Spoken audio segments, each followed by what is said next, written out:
Good evening students, welcome in JEE September paper discussion class. जैसा कि हम लोग पहले से प्री प्लान था हम लोगों का कि सैटरडे को हम लोग अब तक जो भी पढ़ा है हम लोगों ने उन टॉपिक्स के JEE के पेपर्स को डिस्कस करेंगे कि कैसे क्वेश्चंस आए हैं और कैसे उनके आंसर्स आपको देने हैं। ठीक है, ऐसा नहीं कि आंसर आप नहीं निकाल सकते हो, आंसर आप ज्यादातर क्वेश्चंस के निकाल लोगे बिकॉज अभी आप कूल होके कर रहे हो, बट प्रेशर में आपका आंसर गलत होता है। दूसरा है कि भाई ऑर्डिनरी और एक्स्ट्रा ऑर्डिनरी तरीके से आंसर निकालना आपको आना चाहिए। तो मैं आपको उन क्वेश्चंस को सॉल्व करने का ट्रिक बताऊंगा कि देखो ऐसे क्वेश्चन करना है। और ज्यादातर क्वेश्चंस जो भी लेसन मैंने पढ़ा है उनमें आप कहोगे सर सारा डेटा सेम ही है, जो आपने कराया है वही क्वेश्चंस आए हैं। तो ये आज का क्लास आपका कॉन्फिडेंस लेवल बिल्डअप करने वाला क्लास है, जिसमें हम लोग अच्छे कॉन्फिडेंस के साथ JEE के पिछले साल के क्वेश्चंस को डिस्कस करेंगे। तो लेसन वाइज लेसन JEE पिछले साल का मतलब केवल JEE सितंबर सीजन के पेपर्स को ही हम लोग यहाँ पर डिस्कस करने वाले हैं। तो लेसन वाइज हम लोग इन चीजों को डिस्कस करते हैं। तो रेडी हो जाओ, कॉपी पेन अपने हाथ में रखो, अलर्ट हो जाओ, माइंड एक्टिव रखना। अभी पहला सेशन आज का हमारा चल रहा है 11th का, कुछ लेसन्स जो कंप्लीट कर चुके हैं उन लेसन्स का पेपर डिस्कशन करना है। तो अलर्ट हो, हेलमेट पहन के बैठ जाओ।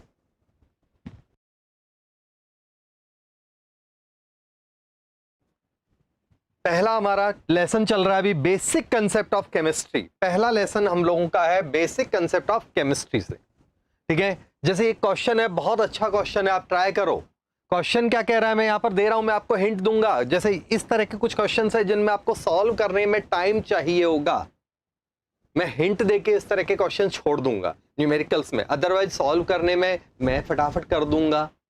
फायदा क्या होगा, दिमाग आपका लगाना है। तो मैंने आपको कहा कि ये क्वेश्चन कैसे सॉल्व करना है वो देखो। तो आप लोग क्वेश्चन पढ़ चुके हैं, देखिएगा। तो यहां पर क्वेश्चन क्या कह रहा है, मोल कंसेप्ट से रिलेटेड क्वेश्चन है। यहाँ 3 एलिमेंट हैं, इन्होंने कहा कार्बन और हाइड्रोजन। क्वेश्चन में क्या कह रहा है, कार्बन और हाइड्रोजन का जो रेशियो है सैचुरेटेड है, एसाइक्लिक कंपाउंड है, मतलब ओपन चेन कंपाउंड है। टेंशन मत लो, उससे कोई फर्क नहीं पड़ रहा साइक्लिक हो या एसाइक्लिक हो, ये बेवकूफ बनाने का धंधा है। इस वर्ड को इग्नोर कर दो, आपको केवल कार्बन हाइड्रोजन और कार्बन ऑक्सीजन जो है ना उनका रेशियो ही देखना है। कार्बन हाइड्रोजन का जो रेशियो है वो 4:1 है, जबकि कार्बन और ऑक्सीजन का रेशियो है वो 3:4 है। ये है, इसकी बात यहां नहीं कर रहे, इसकी बात यहां नहीं कर रहे। ये बात, ये डेटा आपको क्वेश्चन में गिवन है, ये डेटा आपको क्वेश्चन में गिवन है। अब सबसे पहले तो इसका फॉर्मूला जनरेट करना है। फॉर्मूला जनरेट करने के कई सारे तरीके होते हैं। आप एक टेक्निकल तरीके से, जैसे आप कोई भी बुक में या ऑर्डिनरी टीचर जिस तरह से आपको करते हैं वो तरीका तो आप लगा ही दोगे, कोई इशू है उसमें, तो उस तरीके से तो आप क्वेश्चन कर पाओगे। लेकिन यहां पर अपन कॉम्पिटिटिव पैटर्न और एक्सक्लूसिवली शैलेश सदावत का पैटर्न जो है उससे हम क्वेश्चंस को सॉल्व करेंगे आज के सेशन में। तो आपको पता चलेगा कि यार पेपर सॉल्व करना कैसे चाहिए। तो मैंने क्या किया, हिट एंड ट्रायल तरीका बता रहा हूं। जैसे मान लो मैंने सोचा कि भाई ऐसा कोई नंबर लो जो तीनों को होल नंबर में बदल दे। क्लियर है कि नहीं। अब अगर मान लो मैं ऑक्सीजन 4 लेता हूं तो कार्बन 3 लेऊंगा, तो कार्बन 3 लेते इधर क्या 4 है तो होल नंबर नहीं होएगा। मैंने मान लो इसको कार्बन को इसको इससे सॉल्व कर रहा हूं, इस पूरे डेटा को मैंने क्या किया 4 टाइम कर दिया, तो ये 12 हो गया, तो ये 16 हो गया। अब इसको 12 मान के रखता हूं, तो अब इससे सॉल्व करता हूं, इसको मान लो तो ये 4 है, तो वो अपना आप क्या हो गया 3 हो गया। चेक करो आया कि नहीं आया। इन दोनों का रेशो देख लो, समझ में आया आपको। ये क्या हुआ, बुक पैटर्न देखना, आपको होगा सब बहुत लेंदी तरीका है। अपने अक्कड़ वक्कड़, हिट एंड ट्रायल बोलते हैं इंग्लिश में, अपनी लैंग्वेज में बोलेंगे अक्कड़ वक्कड़ वाला तरीका। मीन्स अपना जो मेथड है उस मेथड से आप करोगे तो आपका आंसर फटाफट फटाफट आ जाएगा। ठीक है ना, क्लियर हो गया। अब देखो, जैसे मैंने क्या किया, इस डेटा को 4 से मल्टीप्लाई कर दिया क्योंकि यहां में 4 चाहिए था, तो 4 3 जा 12, तो इसको हमने 4 से किया तो ये अपना 4 का मतलब 16 टाइम हो गया। और यहां पर जब मैं इसका रेशियो ले रहा हूं तो ये 3 टाइम है, तो इसको भी 3 टाइम कर दिया। इसका मतलब क्या हुआ, कार्बन हाइड्रोजन और ऑक्सीजन का, अब हमारा मास का रेशो है ये हो गया। इसका मतलब कार्बन 1 है तो हाइड्रोजन 3 है, ऑक्सीजन 1 है। ये हमारा एक बेसिक फॉर्मूला हो गया। ये आपका काम खत्म हुआ। अब वलय बोल रहा है कि सर निट वालों को ये लेक्चर अटेंड करना चाहिए कि नहीं। बेटा केमिस्ट्री निट और जेडबलई दोनों में सेम होती है, और ये मैं नहीं बोल रहा हूं। इसी साल का निट का भी पेपर आपको डिस्कस करूंगा। आपको नॉलेज है, जितना बटोरना है बटोर लो। 3 इडियट देखा कर बेटा, क्लियर। तो यहां पर वो टेंशन आपको है ही नहीं। आपको सबको बैठना है, नॉलेज लेनी है, और एकदम मस्त वाले तरीके से आप क्वेश्चन सॉल्व करो। क्लियर हुआ? आ गया समझ में? इसके बाद क्वेश्चन क्या कह रहा है कि हमें ऑक्सीजन से CO2 और H2O बनाना है। तो बताओ कितना ऑक्सीजन का मोल चाहिए अगर इसके 2 मोल हैं तो। ये आपका क्वेश्चन है।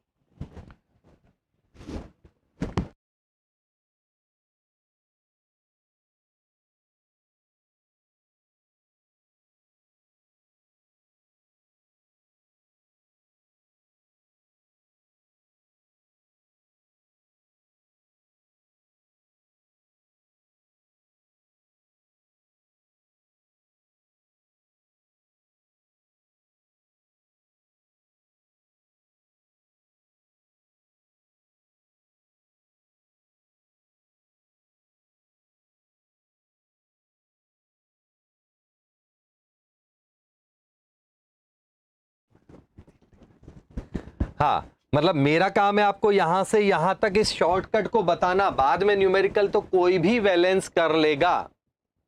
क्लियर है कि नहीं? कर पाओगे कैसे? यहां से यहां तक कैसे इक्वेशन आना है, उसके बाद का काम तो लॉलीपॉप वाला क्वेश्चन है। चलो दूसरा क्वेश्चन हम लोग करते हैं बच्चों। ये मैं मिटा रहा हूं। सेकंड क्वेश्चन है, रीड करो। सेकंड क्वेश्चन क्या कह रहा है आपका? 6.023 molecules are present in 10 gram of substance X. Molecule दे रखा है, are present in 10 gram of a substance X. कोई भी सब्सटेंस है एक्स, एक्स के 10 ग्राम का मतलब इतना मॉलिक्यूल है। तो हम क्या करेंगे? एक्स का 10 ग्राम मतलब उसका मोल कितना है, तो मोल कैसे निकालोगे? मॉलिक्यूल जो है आपका 6.023 इंटू 10 टू की पावर 22 मॉलिक्यूल है, डिवाइड बाय 6.023 इंटू 10 टू की पावर 23। तो ये हो गया 0.1 मोल के इक्वल। तो 10 ग्राम इजकल टू क्या हो गया हमारा? तरीका लगाओ, 0.1 मोल हो गया। क्लियर है कि नहीं? खत्म। आगे का काम तो सिंपल है। तो अब यहां पर हमारे पास एक्स के कितने मोल है? 0.1 मोल। अगला पॉइंट पढ़ो, मोलरिटी ऑफ ए सॉल्यूशन। एक सॉल्यूशन है, उस सॉल्यूशन कंटेनिंग की मोलरिटी कितनी है? 5 ग्राम की। 2 लीटर सॉल्यूशन में कितनी क्या होगी? The molarity of solution containing 5 gram of substance x. तो एक्स का अब एक्स इक्वल टू 5 ग्राम है, मतलब 1/4 मोल हो गया। सॉरी, 10 ग्राम का मतलब इतना मोल है, तो 5 ग्राम का मतलब क्या हो गया? 0.05 मोल, मतलब आधा हो गया इसका भी। क्लियर हो गया? इन 2 लीटर, यही तो क्वेश्चन कह रहा है। मोलरिटी पता चल गई, तो 1 लीटर में कितनी है? एक बच्चे ने आंसर दिया 2.5 नहीं होगा बेटा, 0.25 होगा।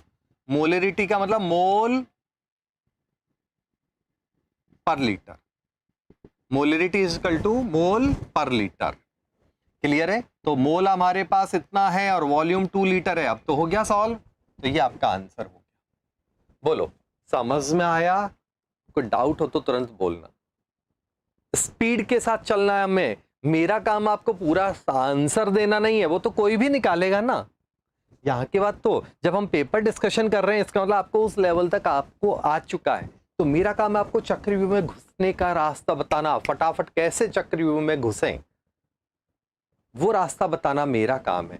उसके बाद का काम जो है वो आपका काम है। उसके बाद आप जानो, आपका काम जाने। कैलकुलेशन आती है तो आप कर पाओगे, नहीं तो नहीं कर पाओगे। तो मेरे को शॉर्टकट और ट्रिक्स आपको बतानी है कि अगर कहीं किसी क्वेश्चन में फटाफट आंसर निकल रहा है तो कैसे निकल रहा है। क्लियर है? समझ में आ रहा है? तरीका क्लियर है सबको? प्रॉब्लम है तो रेस्पॉन्स दो।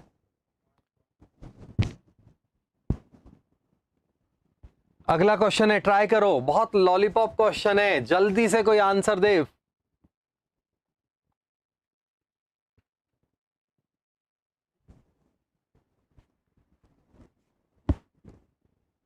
अब प्रॉब्लम ये है बच्चों को, फॉस्फेनिक एसिड का फॉर्मूला नहीं पता। तो मैं बता देता हूं, इसका फॉर्मूला पता हो या ना पता हो कोई फर्क नहीं पड़ेगा, क्योंकि यहां पर हमारा फॉर्मूला लगेगा N1V1 इजकल टू N2V2। ये मान लो आपका NaOH के लिए लग रहा है और ये आपका फॉस्फेनिक एसिड के लिए लग रहा है। मैं तो कहता हूं मेरे को भी नहीं पता, टेंशन मत करना। अब नॉर्मेलिटी जब आ गई ना, तो यहां पर बच्चा अपना दिमाग मैंने वैसे खराब कर देता है, सर फॉर्मूला नहीं पता था, मैं कैसे करता। अरे यहाँ फॉस्फेनिक एसिड हो, फॉस्फोरस एसिड हो, फॉस्फोरिक एसिड हो, पायरोफॉस्फोरस एसिड हो, कोई फर्क नहीं पड़ता, सबका एक ही है। नॉर्मेलिटी में एन फैक्टर से क्वेश्चन होता है, मोलरिटी होता तो फॉर्मूले का और वो फर्क पड़ता। क्लियर? तो आंसर क्या हो गया? देखा, एक होनहार बच्चे ने आंसर भी लिख दिया, H3O2P नहीं होता रे बेटा। ठीक है, तो यहां पर क्या होगा, N1V1 equal to N2V2। NaOH का इतना है, V1 इतना है, N2 इतना है, V2 निकालना है आपको। ये लो, एकदम घटिया क्वेश्चन है। बच्चे को क्या होता है, बिना कारण कंफ्यूज किया जाता है। फॉर्मूला होता है H3PO2, एन फैक्टर 1 होता है, टेंशन आपको नहीं लेना। H3PO2 जिसका एन फैक्टर कितना होता है, 1। आंसर यहां पर कुछ भी हो यार, आंसर आ गया है। क्लियर है? ये चीजों पे आपको ध्यान देना है। समझ में आया? अगला क्वेश्चन लेते हैं हम लोग। क्लियर? टिक कर रहे हो आप? नेक्स्ट क्वेश्चन देखो, यहां तक हम लोग अभी ले रहे हैं बेसिक कंसेप्ट्स ऑफ केमिस्ट्री के क्वेश्चंस। इसके बाद हम लोग लेंगे थोड़े से पीरियोडिक के क्वेश्चंस, फिर लेंगे हम लोग बॉन्डिंग और रिडॉक्स के क्वेश्चंस। क्लियर? तो अगला क्वेश्चन है, ट्राई करो आप, टाइम दे रहा हूं आपको।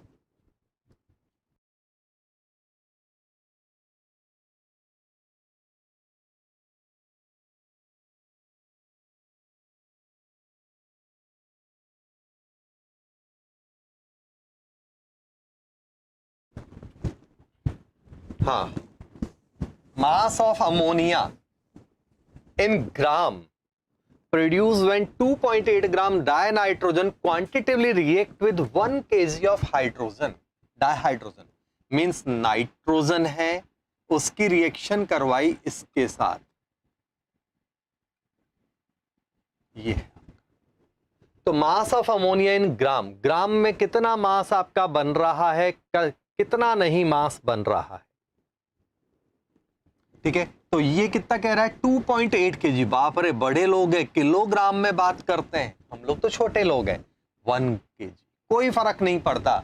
आपको यहां पर बच्चों लिमिटिंग पहला काम है, आपको इक्वेशन बैलेंस करना है। ये हमेशा प्राइमरी रिक्वायरमेंट है केमिस्ट्री की। दूसरा स्टेप, आपको जब क्वेश्चन सॉल्व करना है तो जो बात देखनी है आपको, वो है लिमिटिंग रिएजेंट लगाना होगा, उसके बिना क्वेश्चन नहीं होगा। अगर मैं यहां पर इसको डेटा को एक बार भूल जाऊं और इसकी बात करूं, मैं 28 ग्राम लेता हूं मान लो, तो यहां पर ये कितना होगा, बैलेंस इक्वेशन देखो, ये 6 ग्राम होगा कि नहीं होगा।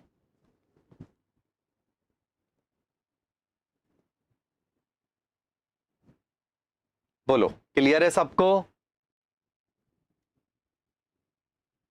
पहला पॉइंट। अब यहां पर ये आप मोह माया में फंस जाते हो, बच्चा कहां टाइम वेस्ट करता है वो समझो। बच्चा टाइम वेस्ट कर रहा है, सर ये ग्राम में होता है, ये किलोग्राम में है, अब मैं क्या करूं, कन्वर्जन में लग जाता है। बिल्कुल नहीं करना। मैं बड़ा आदमी बन गया हूं, अभी थोड़ी देर पहले छोटा आदमी था, बड़ा बन गया, क्या कर लोगे यार। मतलब आज के पेपर डिस्कशन का मेन ही मोटो ये है कि आप अपनी जो टाइम वेस्टिंग वाली हरकत है, अगर मेरे पैटर्न से चलोगे तो शायद वो कम हो जाएंगी। आंसर निकालना कोई बहुत बड़ी बात नहीं है, कैसे फटाफट आंसर निकालना है, ये हमारी आज की क्लास का मेन मोटो है। क्लियर? आ गया समझ में? यहां पर पहले कितना बन रहा था, 34 ग्राम, अब मैंने केजी लिख दिया मोल कंसेप्ट से।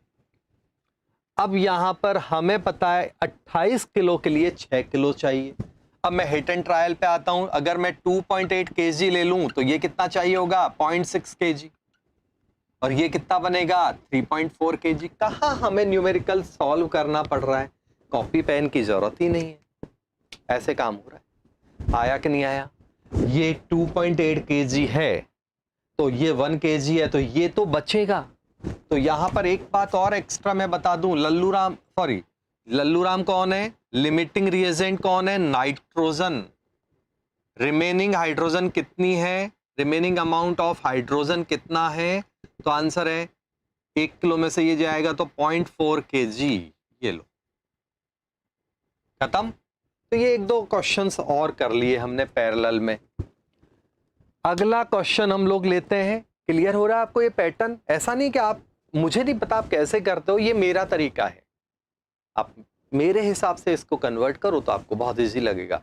अभी आप देखोगे पूरे लेक्चर में जो न्यूमेरिकल्स है वो आप लगेगा सर इतना भारी लगता ही नहीं, न्यूमेरिकल्स भी हमें तो थियोरेटिकल लग रहे हैं, जैसे आप कराते हो उसके हिसाब से लग रहा है कि यार ऐसे भी न्यूमेरिकल हो जाते हैं क्या।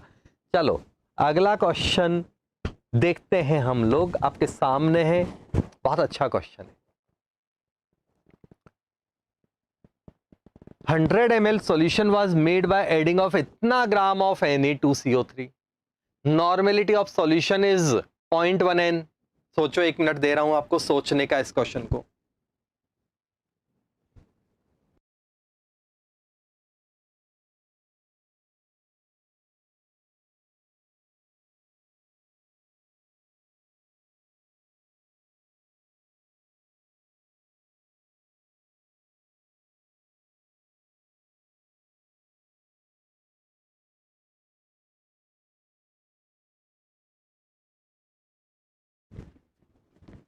चलो देखते हैं आपने कितना किया, समझ लो।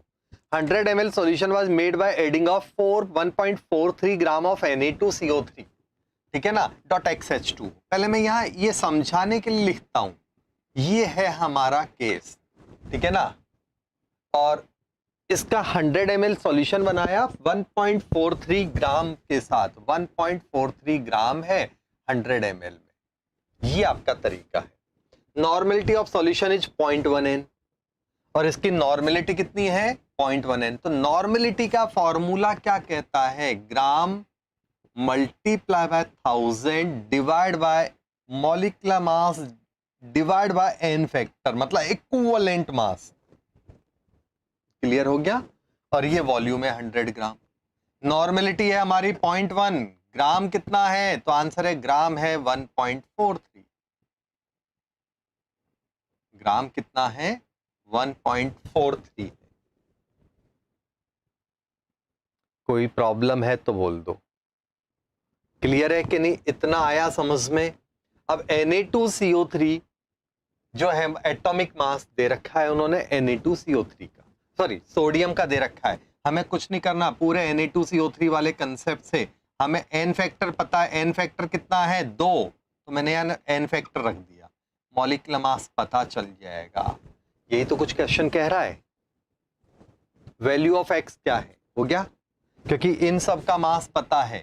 Na2CO3 में 23 multiply by 2 plus 12 plus 48 plus x 18 equal to आपका जो आंसर निकल रहा है ना यहां से, वो x का वैल्यू आप निकाल लो। उसके बाद कर पाओगे आप इस क्वेश्चन को? ये इस क्वेश्चन में आपको कुछ तो सॉल्व करना पड़ेगा, जैसे पिछले क्वेश्चन से, पुराने क्वेश्चन में हमने हिट एंड ट्रायल से फटाफट देखा, टिक किया, न्यूमेरिकल को थियोरेटिकल बना दिया था। बट इसमें नहीं कर सकते, इसमें आपको यहाँ पर सॉल्व स्पीड बना सकते हो डायरेक्ट फॉर्मूला रख के, लेकिन आपको सॉल्व तो करना ही है।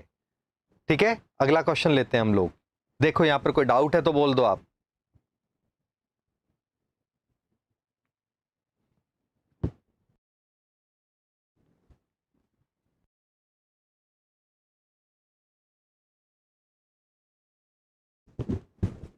चलो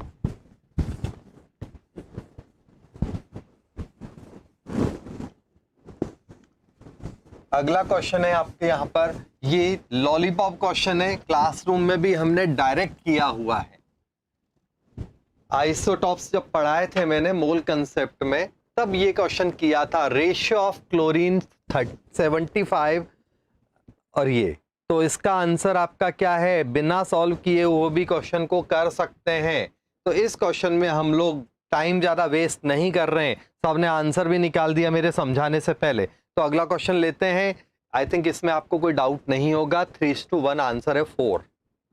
क्लियर है? क्लासरूम का भी डायरेक्ट क्वेश्चन है ये जो मैंने आपको आप देखना, परसेंटेज, एवरेज एटॉमिक मास या आइसोटॉपिक मास, इस हेडिंग में आपको मैंने ये क्वेश्चन करवाया है। ठीक है, वेरी गुड, सबका आंसर आ रहा है।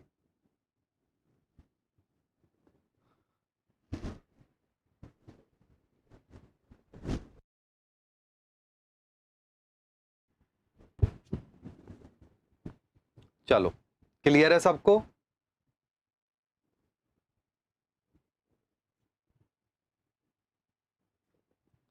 नेक्स्ट क्वेश्चन देखते हैं अपन लोग।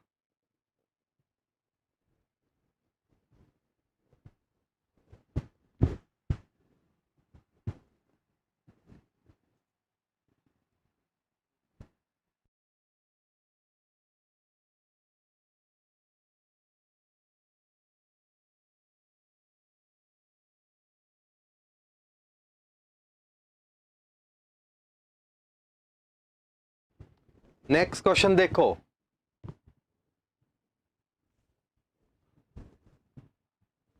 मेरे 12th बोर्ड में भाई पास हो गया था, तुम अभी पढ़ाई की बात करो। मैं 12th बोर्ड में कितने आया उससे क्या फर्क पड़ रहा है। अब हम लेते हैं पीरियोडिक टेबल की बात। मूल कंसेप्ट के जो सितंबर सीजन में प्योर मूल कंसेप्ट के जो क्वेश्चंस हैं वो मैंने आपको करवा दिए। अब हम लोग ले रहे हैं पीरियोडिक टेबल के क्वेश्चंस। तो डायरेक्ट ये क्वेश्चन भी हमने क्लासरूम में किया हुआ है। ठीक है, अगला क्वेश्चन लेते हैं टाइम ज्यादा वेस्ट किए बिना, क्योंकि ये क्वेश्चन में आपको क्या बताया था मैंने कि पीरियोडिक टेबल में लेफ्ट राइट चलते हैं तो IPEAEN, ionization potential, ionization enthalpy, electron gain enthalpy, electronegativity, ये सब पीरियोडिक टेबल में लेफ्ट राइट चलने पर इंक्रीज होते हैं। केवल एटॉमिक साइज ही डिक्रीज होता है। क्लासरूम में डायरेक्ट किया हुआ है हमने, हाँ या ना? अगला क्वेश्चन भी देखो, आप कहोगे सर ये भी डायरेक्ट है। देखो,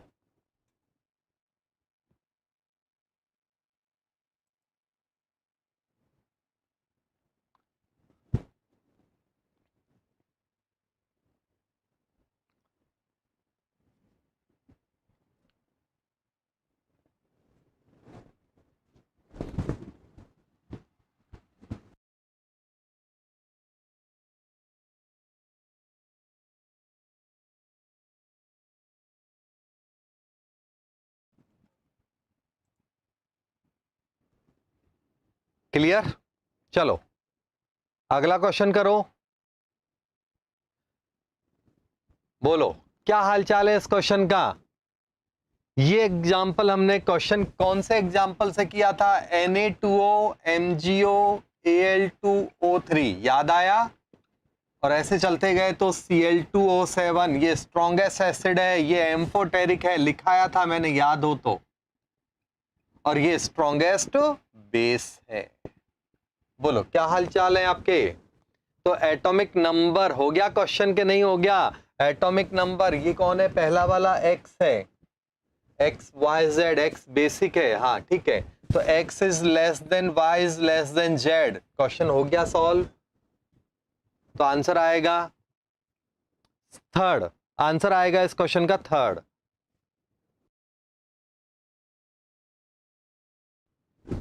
बोलो कोई प्रॉब्लम? डायरेक्ट है ना?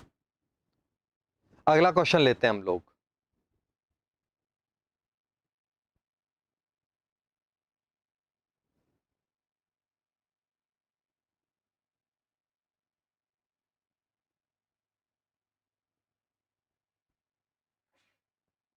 अचानक भयानक,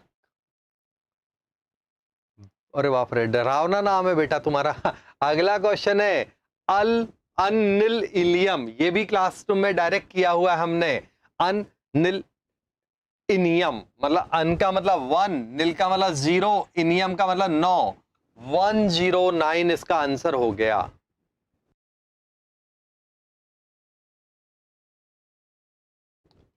109 इसका आंसर हो गया। बोलो कोई प्रॉब्लम है? आ रहा है समझ में?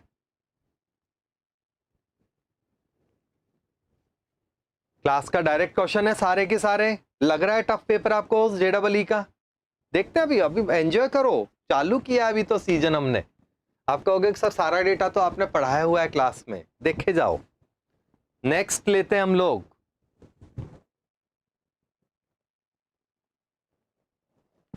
और एक बस केवल आपको रेगुलरिटी रखनी है क्लासेस में, इरेगुलर बहुत रहते हैं कई बच्चे, तो वो मत करो। अगला है कौन कौन से स्टेटमेंट सही है? Beryllium has smaller atomic radius compare than magnesium, बिल्कुल सही बात है। यहां पर अपना बेरिलियम है, ये मैग्नीशियम है, ये एल्यूमिनियम है।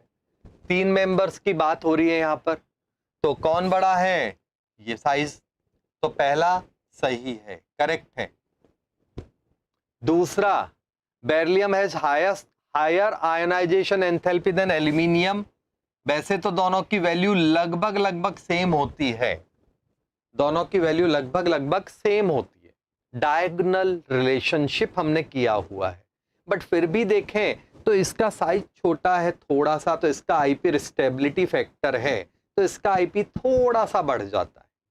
क्लियर? तो ये बात सही है, मतलब दूसरा ऑप्शन भी आपका सही है।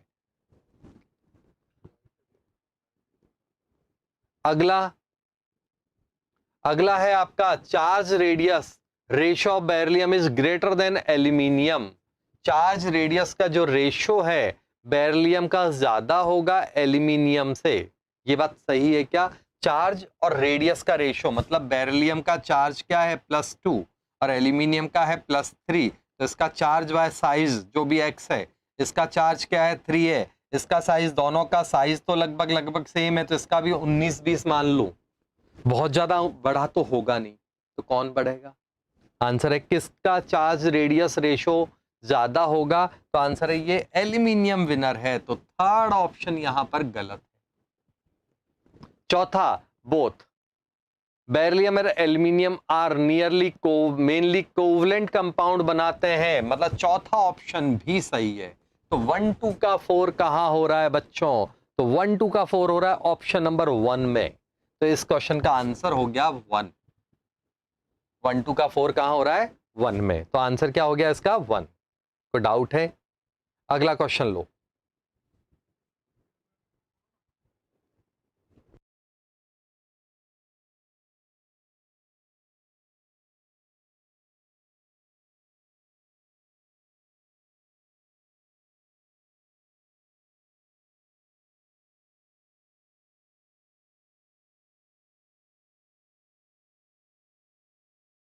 क्वेश्चन लो। देखो ये भी डायरेक्ट क्लास में किया हुआ है, डेटा ही अलग है, कंसेप्ट पूरा किया हुआ है हमने क्लास में। पढ़ो, आंसर लाओ।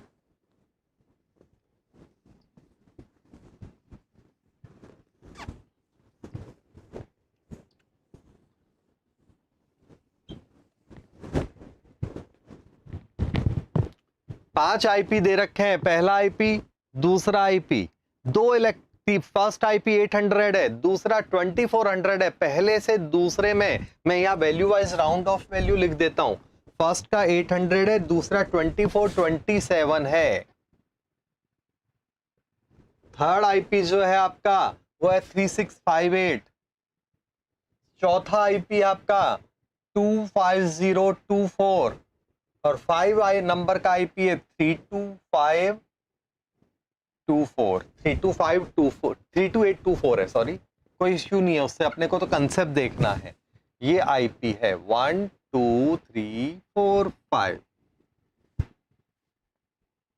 ठीक है।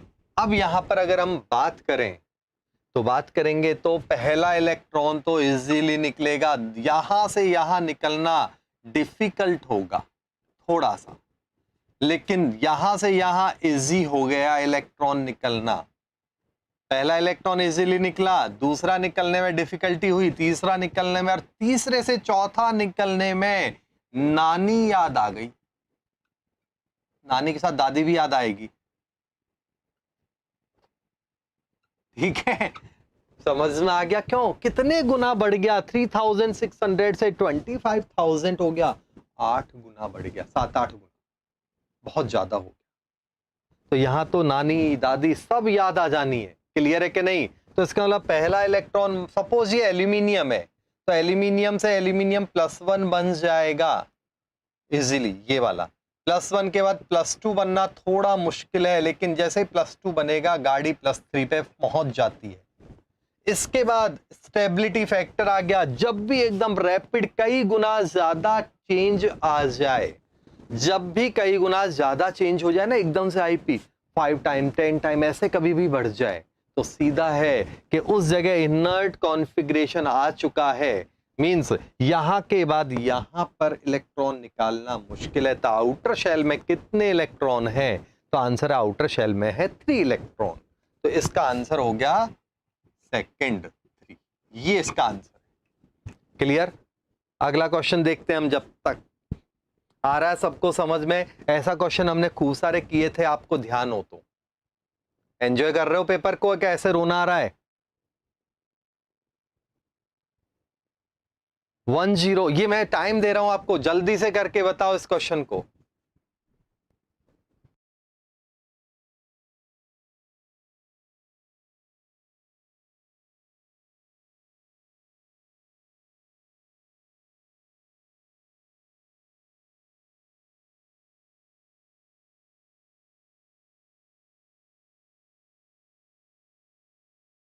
इस क्वेश्चन का आंसर लाओ भाई, टफ नहीं है, देखते हैं आप कैसे कर रहे हो।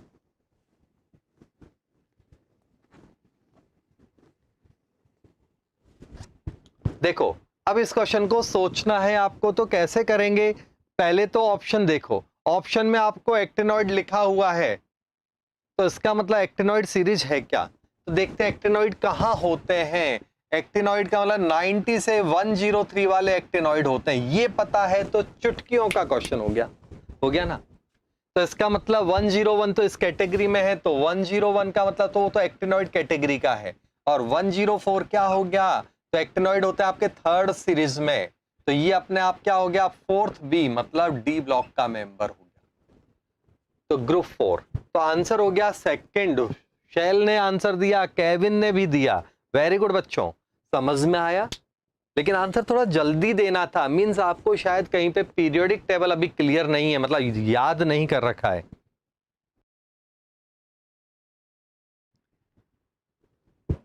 क्लियर? आपको पीरियोडिक टेबल को याद ढंग से कर लेना है। मैंने पूरे गाने और ट्रिक्स बताए हुए, बहुत लगेंगे यहां पर, अभी तो चालू है, बॉन्डिंग बाकी है। डायरेक्ट क्लासरूम का क्वेश्चन है कि नहीं बोलो?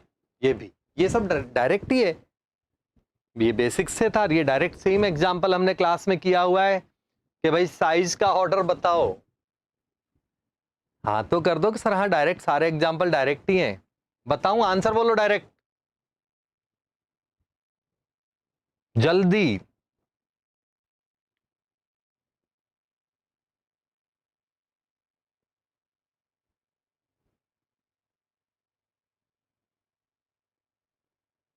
नेगेटिव बड़ा होता है, पॉजिटिव छोटा होता है। आंसर आएगा इसका आकृति वाला 4th। साइज का ऑर्डर क्या हो गया? O-2 इज ग्रेटर देन ये इसका साइज का ऑर्डर है। क्लियर? सिंपल क्वेश्चन है। अगला क्वेश्चन देखते हैं हम लोग।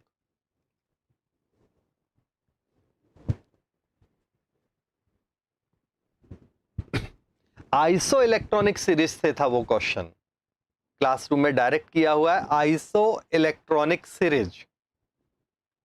अब देखो,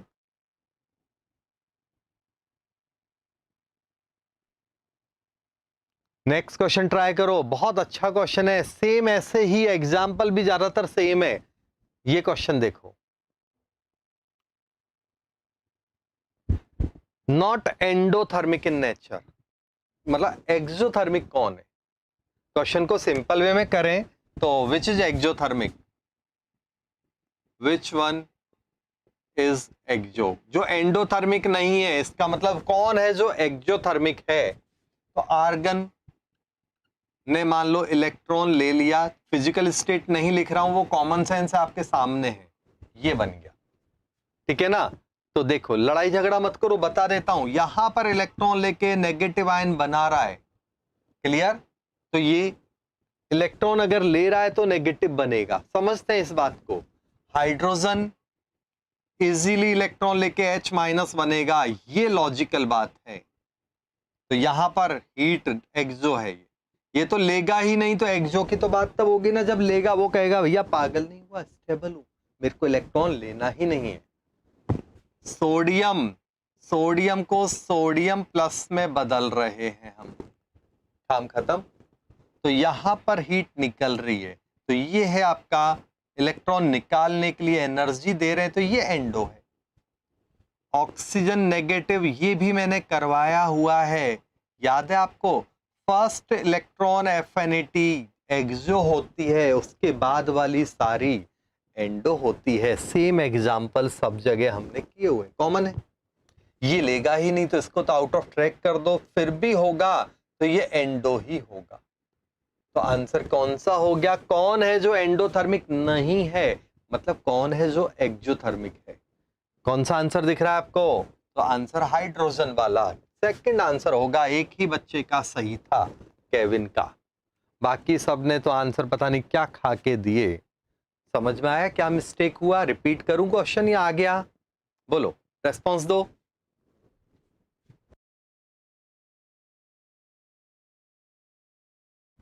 आ गया वो क्वेश्चन? पहले उस क्वेश्चन का रेस्पॉन्स दो, उसके बाद हम इसकी बात करेंगे।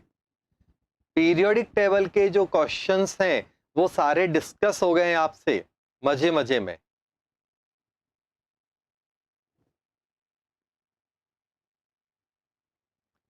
चलो इस क्वेश्चन के लिए टाइम दे रहा हूं आपको।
चलो बराबर है स्पीड या स्लो करूं? पिक कर रहे हो आप सब? स्पीड थोड़ी स्लो कर दूं? रेस्पॉन्स दो। इस क्वेश्चन में क्या है? Which of the hybridization underline atom is affected? ऐसा क्वेश्चन भी हमने किया हुआ है कि किस प्रोसेस में हाइब्रिडाइजेशन में इफेक्ट आएगा और किस में नहीं आएगा, ये है। तो पहला है अमोनिया है हमारे पास। पहला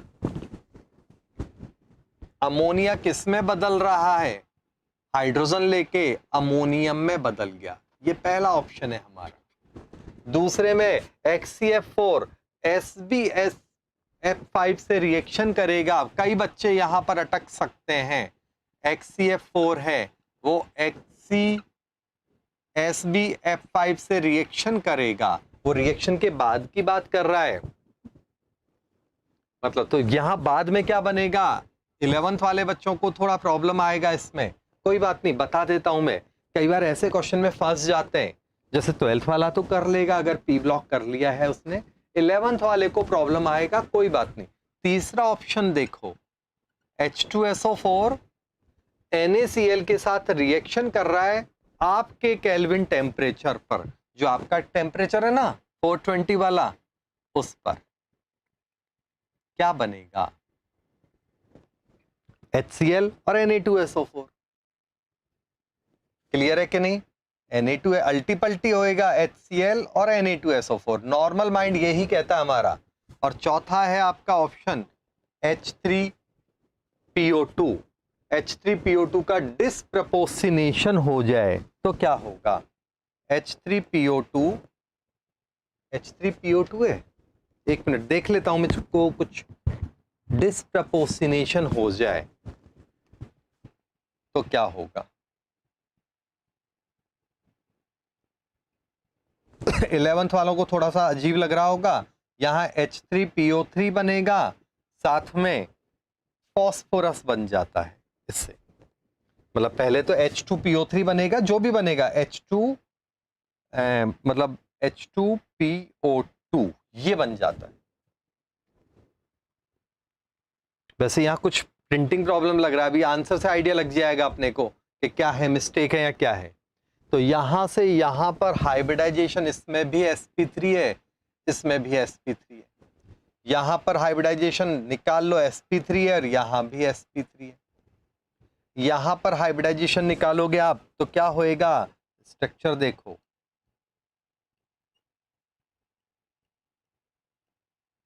sp3। यहां पर हाइब्रिडाइजेशन निकालोगे तो क्या होगा? बोलो, sp3। ठीक है ना? इसमें भी देख लो तो कंफ्यूजन नहीं रहेगा आपको।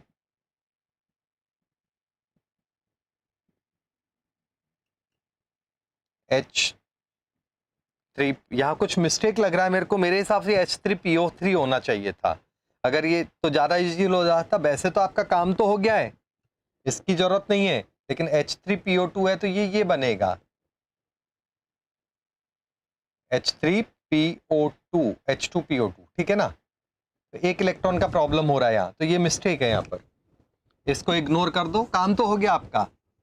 ऐसा नहीं कि आपको पूरी नॉलेज होगी।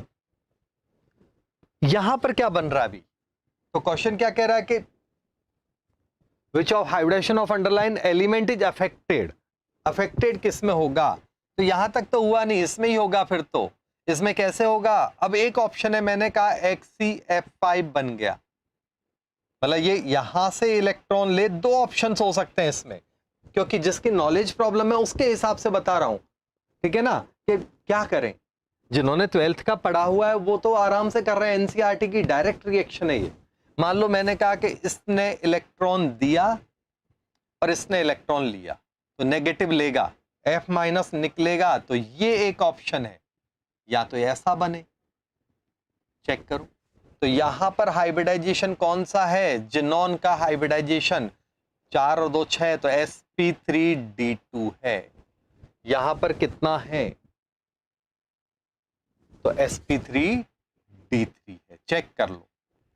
अगर ये ऐसा नहीं बन रहा है, जो रियल में बनता है वो बता रहा हूं मैं, XCF, यहां से F निकलेगा, ठीक है ना, और SbF वहां F जाएगा, ऐसा होता है मान लो, तो क्या होगा? तो जिनॉन के पास 7 इलेक्ट्रॉन रह गए, उसमें से 1 2 3 फ्लोरीन के 2 लॉन पेयर है, तो हाइब्रिडाइजेशन क्या हो गया? sp3d। तो दोनों ही केस में आंसर ये है आपकी, ऐसा नहीं कि नॉलेज परफेक्ट होनी चाहिए। क्लियर है? ऐसा नहीं कि आपकी नॉलेज परफेक्ट होनी चाहिए, पूरा नॉलेज ना भी हो तो हम क्वेश्चन को निकाल सकते हैं, थोड़ी सी अकल लगाओ, माइंड कंसंट्रेट रहो। वैसे ये वाली रिएक्शन ज्यादा सही है ऊपर वाले के कंपेयर में, मींस ये वाला परफेक्ट है, इसको एक बार इग्नोर कर दिया। समझ में आया? इसमें अपना कमेंट दो, क्लियर है कि डाउट है? अगर डाउट है तो रिपीट कर दूं, दोबारा समझा दूं, जल्दी बोलो, नहीं तो अगला क्वेश्चन लेता हूं, फटाफट रेस्पॉन्स दो।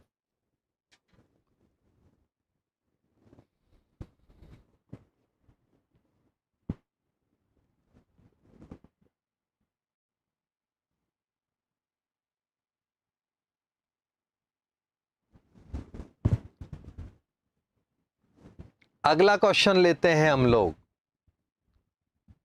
अगला क्वेश्चन है गैडोलियम, एटॉमिक नंबर है 64। देखो कितने भले लोग होते हैं JEE नीट वाले, एटॉमिक नंबर भी दे देते हैं तो कई बच्चे बिना कारण माइंड पे स्ट्रेस डाल देते हैं। नहीं भाई, अक्ल होनी चाहिए बस। तो एटॉमिक नंबर है यहाँ पर 64। तो अब उसका कॉन्फ़िगरेशन पहले बताओ, बाद में आगे की काम करेंगे, ठीक है ना। पहले इतना बताओ, आगे का काम बाद में। वैसे तो मैं तो यहां पर बिना कॉपी पेन क्वेश्चन करूंगा, पहले आप अपना गधा मजूरी कर लो।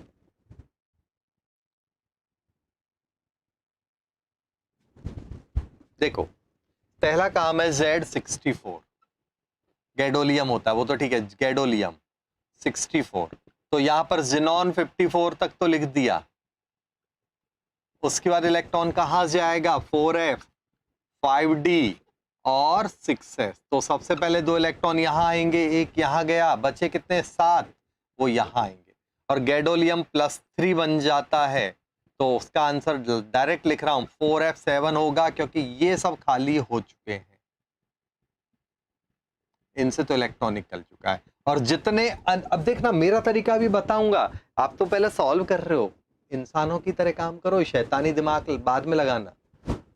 तो यहां पर आपके अनपेयर्ड इलेक्ट्रॉन 7 है, तो म्यू bm क्या होगा, इंसानों वाला फॉर्मूला ये है, इससे सॉल्व कर लेना, 7.93 आंसर आएगा। अनपेयर्ड इलेक्ट्रॉन n का वैल्यू क्या है, 7। अब आपको मैंने अपना ट्रिक बताया था कि अनपेयर्ड इलेक्ट्रॉन जितने होते हैं उसके आगे n लगा दो, फॉर्मूले की जरूरत है ही नहीं। याद है, कोई कंफ्यूजन है उसमें, वो तो वो वाली बात थी। अब इसमें बिना कॉपी पेन, बिना कॉन्फ़िगरेशन भी हम इस क्वेश्चन को कैसे कर रहे हैं वो देखो। ऑप्शन देखे हमने, ऑप्शन देखे, पहला ऑप्शन था हमारा, 1 मिनट आगे चला गया, वो रिपीट करवाता हूं।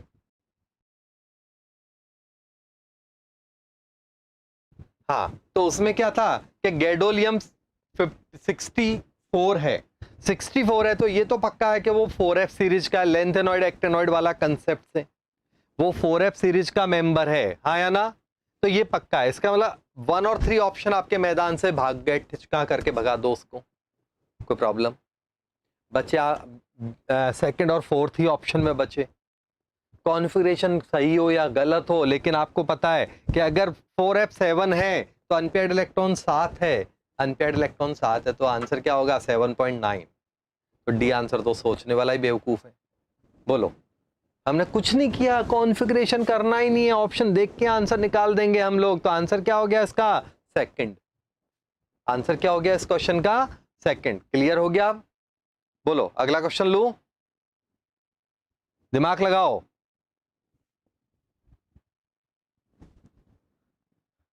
इस क्वेश्चन को आंसर कैसे निकालना है, आप कैसे कर रहे हो, ऐसे करोगे टाइम कंज्यूम होगा, फिर ये सॉल्व करोगे और टाइम लगेगा। हमने देखा, टिक किया। नेक्स्ट क्वेश्चन लेते हैं हम लोग। देखो अपना तरीका फिर काम आया यहां पर। देखो इसमें भी हमने अपने ट्रिक से कर लिया। यहां वाला ट्रिक याद है, कॉन्फ़िगरेशन का ट्रिक था।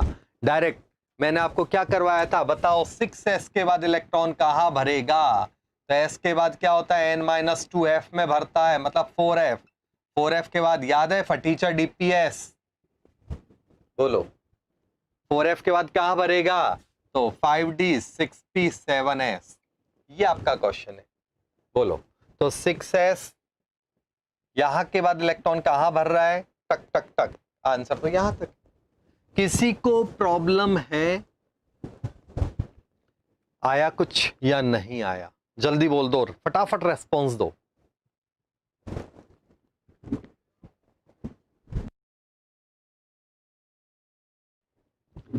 कहां से किया, ट्रिक से। वो सांप सीढ़ी वाला तरीका मत लगाना।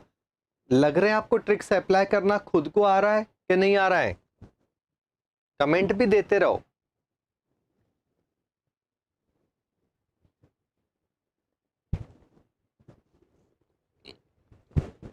नेक्स्ट क्वेश्चन लो, अभी करवाया था, सेम क्वेश्चन है। मतलब अब आप कहोगे सर ये क्वेश्चन तो अभी थोड़ी देर पहले आया था, तो ठीक है, अलग अलग सीजन थे ना JEE के, तो उनमें क्वेश्चन सेम या उस जैसा क्वेश्चन तो आ ही सकता है ना। एक पेपर में सेम क्वेश्चन जनरली नहीं आते, बट एक मॉर्निंग शिफ्ट, एक इवनिंग शिफ्ट, फिर नेक्स्ट डे वाली शिफ्ट थी, तो उनमें है। तो ये क्वेश्चन में क्या प्रॉब्लम है, वही पॉजिटिव छोटा नेगेटिव बड़ा।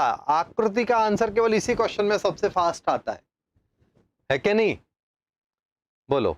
तो साइज का ऑर्डर क्या होगा? आंसर होएगा थर्ड। क्लियर है सबको?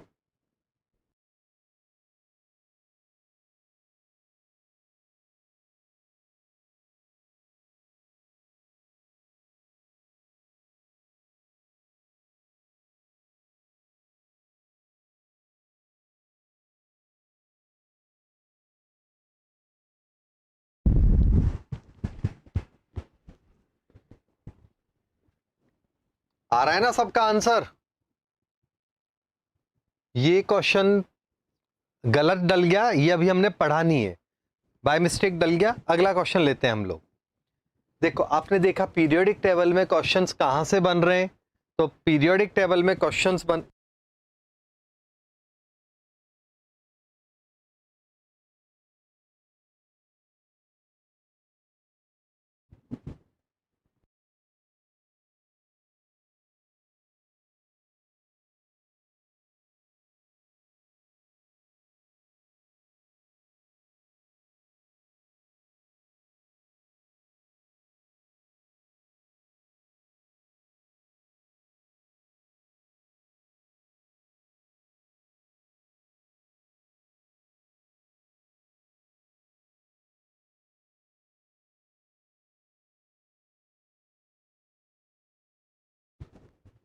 ये क्वेश्चंस अभी बेसिक्स है, लेकिन हमने किया नहीं है तो इग्नोर कर रहे हैं अभी अपन इसको। ठीक है, पीरियोडिक में आपने एक चीज देखी, क्वेश्चंस कहां से बन रहे हैं? या तो आईपी से, या फिर स्टेबिलिटी से, या फिर अभी इस साल वाले में या फिर बन रहे थे आयोनिक सीरीज से, मतलब आइसो इलेक्ट्रॉनिक सीरीज से। अब हम लोग कर रहे हैं क्वेश्चंस, वो है अपने फेवरेट जो अभी अभी हमने खत्म किया है, केमिकल बॉन्डिंग। तो केमिकल बॉन्डिंग के क्वेश्चंस को भी देख ले लगे हाथों, ट्राई करो। जैसे ये क्वेश्चन कह रहा है AB4 मॉलिक्यूल है जो पोलर है, ठीक है ना? तो इसकी क्या ज्योमेट्री पॉसिबल हो सकती है, ये क्वेश्चन है अपना। सोचो कैसे करेंगे इस क्वेश्चन को, वो भी देख लो। तो पोलर है AB4, AB4 का मतलब पोलर है, तो इसका मतलब ऐसा तो हो नहीं सकता, CH4 टाइप का हो नहीं सकता, क्योंकि पोलर है तो लॉन पेयर होना जरूरी है। तो यहां पर SF4 टाइप का हो सकता है एक ऑप्शन। इसके बाद फिर XC वाला हो सकता है क्या? तो XCF4 भी नहीं होगा, क्योंकि वो भी नॉन पोलर होता है। इसमें भी लॉन पेयर के कारण नॉन पोलर है। देखो इस स्ट्रक्चर को मैं प्रोबेबिलिटी बता रहा हूं आपको।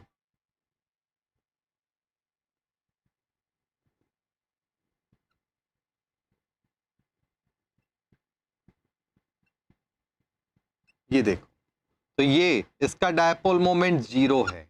तो इस तरह का मतलब हो गया, ऐसा कोई क्वेश्चन होगा जिसमें एक लॉन पेयर हो और ज्योमेट्री क्या हो आपका, 4 एटम जुड़ रहे हैं। तो ज्योमेट्री क्या होगी इसकी? तो आंसर है डिस्ट्रोटेड, मतलब sp3 डिहाइब्रिडाइजेशन है। तो ट्रायंगुलर बाय पिरामिडल का डिस्ट्रोटेड फॉर्म होता है, ट्रायंगुलर बाय पिरामिडल का डिस्ट्रोटेड फॉर्म होगा। ऐसा कुछ है? कोई ऑप्शन प्रॉपर मैच नहीं कर रहा है। क्लियर है कि नहीं? एक इसका ओरिजिनल शेप क्या होता वो भी देख लो आप, ऑप्शन तो हम बाद में भी मैच करा लेंगे। ये सी सॉ शेप होता है, असली लैंग्वेज तो ये होती है ट्रायंगुलर ट्रायगोनल बाय पिरामिडल, ये दूसरी लैंग्वेज हो सकती है, लेकिन ये डिस्ट्रोटेड वर्ड होगा तब ऐसी बात आएगी। क्लियर है कि नहीं? अब ये नहीं है तो फिर हम इनमें से बेस्ट आंसर कौन सा लें? तो आंसर स्क्वायर प्लेनर ले सकते हैं, स्क्वायर प्लेनर ले सकते हैं। कोई डाउट है? क्योंकि टेट्राहेड्रल तो हो नहीं सकता, स्क्वायर प्लेनर लेंगे तो स्क्वायर प्लेनर, तो ये स्क्वायर प्लेनर है, स्क्वायर प्लेनर ये है, प्लेनर हो गया तो वो पोलर हो नहीं सकता, ये भी ध्यान रखना। ये कुछ कीवर्ड है, प्लेनर हो गया मतलब प्लेन में है तो वो पोलर कभी नहीं होगा, ध्यान रखना। स्क्वायर प्लेनर एक और एग्जांपल होता है DsP2, वो अभी हम पढ़ नहीं रहे, ठीक है ना। रेक्टेंगुलर प्लेनर, रेक्टेंगुलर और प्लेनर है तो वो भी मैदान से हट गया। तो देखो सेकंड टेट्राहेड्रल है वो प्योरली हटा हुआ है मैदान से, थर्ड और फोर्थ हमने अपने ट्रिक लगा के हटा दिए, तो बचा मैदान में एक ही स्क्वायर पिरामिडल। ये स्क्वायर की तरह मान लो और ये पिरामिडल मान लो। आ गया समझ में आंसर? कोई प्रॉब्लम है तो बोल दो।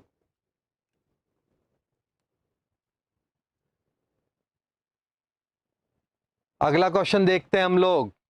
सिंह साहब, आकाश राज सिंह कुछ कह रहे हैं, बेटा हम पढ़ा ही रहे हैं, पूरी केमिस्ट्री पढ़ा रहे हैं, तो आप टेंशन मत लो, आप ध्यान दो केवल पढ़ने पे, अपने इन मेरे को फॉलो करो, आप आराम से आपके एंजॉय करो, लेवल मस्त बनेगा आपका, कोई टेंशन नहीं है, ठीक है ना। अगर आपने पूरे एपिसोड्स नहीं देखे तो पुराने सारे एपिसोड्स भी देख लेना और ट्रिक्स भी जरूर देख लेना। और मैं कैसे मानूं कि आप देख लोगे, तो उसमें अपने कमेंट भी दे देना, तो समझ में आ जाएगा कि आपने देखे, ठीक है।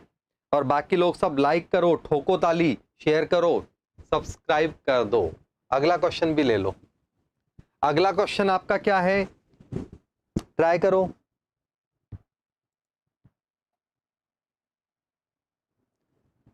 शेप आपको दे रखी है XCF5 नेगेटिव और XCO3F2, XCF5 नेगेटिव है और दूसरा है XCO3F2, ये है, दो क्वेश्चन है। तो XCF5 का मतलब जिनॉन के पास 8 इलेक्ट्रॉन होते, एक 9 हो गए, ठीक है ना, 1 2 3 4 5 6 7, ये लो। हाइब्रिडाइजेशन कौन सा होगा, sp3d3, 7 है तो विद 2 लॉन पेयर। क्लियर है कि नहीं एक्स, ठीक है। चले हम, और यहां पर क्या होगा, जिनॉन के पास 1 ऑक्सीजन 2 ऑक्सीजन 3 ऑक्सीजन 2 फ्लोरीन, तो यहां पर 5 आ रहा है मतलब sp3d। अब क्या कह रहा है क्वेश्चन, खुद देखो, पहले वाले में क्या होगा, पेंटागोनल प्लेनर होगा या पेंटागोनल बाय पिरामिडल होगा। तो पेंटागोन पहले वाले का स्ट्रक्चर बना देता हूं, ये जिनॉन है 1 2 3 4 5, 1 2, देखो दोनों लॉन पेयर एक दूसरे के अपोजिट हैं तो एक दूसरे को बैलेंस कर देंगे। लॉन पेयर यहीं पे ही क्यों आया, उसका लॉजिक भी मैंने पिछले एपिसोड्स में बताया था। लॉन पेयर हमेशा वहां रखो जहां का एंगल बड़ा हो। ये एंगल 72 डिग्री के हैं और 90 डिग्री के एंगल, तो 72 डिग्री जो पेंटागन की शेप है वहां एंगल रखने का तुक नहीं है, हाँ या ना। पेंटागोनल जो शेप है वहां एंगल रखने का तुक नहीं है। कोई डाउट है तो बोलो। चले हम आगे, अगला केस, तो पेंटागोनल बाय प्लेनर कहेंगे इसको, और ये क्या हो गया, ट्रायंगुलर बाय पिरामिडल है, विदाउट लॉन पेयर है तो ट्रायंगुलर बाय पिरामिडल है। किसी को प्रॉब्लम है तो बोलो, आंसर आएगा इस क्वेश्चन का फर्स्ट। एंजॉय कर रहे हो सबके सब, वेरी गुड। बेटा मैंने ऑर्गेनिक पढ़ा दिए, ऑलरेडी पढ़ा दिए, ऑर्गेनिक खत्म भी हो गई, प्रैक्टिस बाकी है। आज वाले एपिसोड में मैं ऑर्गेनिक की प्रैक्टिस कराऊंगा, जब यहां ये खत्म होएगा 12th वाले में JEE नीट के ऑर्गेनिक के क्वेश्चंस करेंगे। चलो अगला क्वेश्चन लिखते हैं हम लोग, ट्राई करो अगला क्वेश्चन।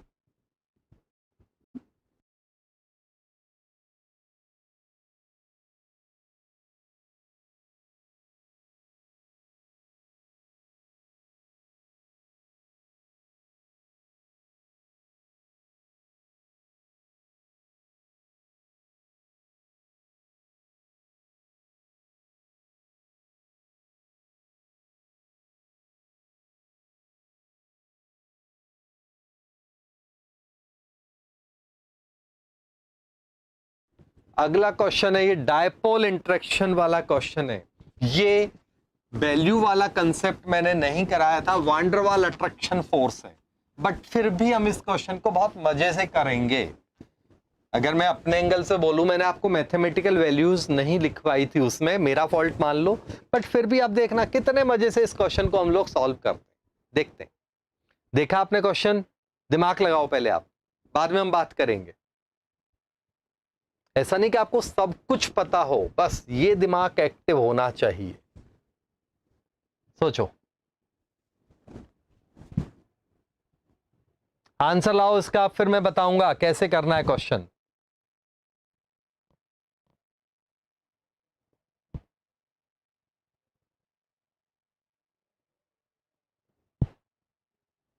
क्या हुआ? थर्ड नंबर का आंसर लिखा है किसी ने, देखते हैं, मुझे भी नहीं पता आंसर क्या है, ठीक है ना? देखते हैं। ध्येय ने अपना ध्येय तो पूरा किया, केविन भी थर्ड बोल रहा है, ये तो आपने तो यूनिट बना ली, यूनियन बना ली स्टूडेंट्स की। सोचना पड़ेगा कि आंसर क्या है। देखते हैं, देखो बच्चों, यहां 4 इंटरेक्शन है, आयन आयन, डायपोल डायपोल और लंदन डिस्पर्जन। आपको पता है स्ट्रेंथ ऑर्डर,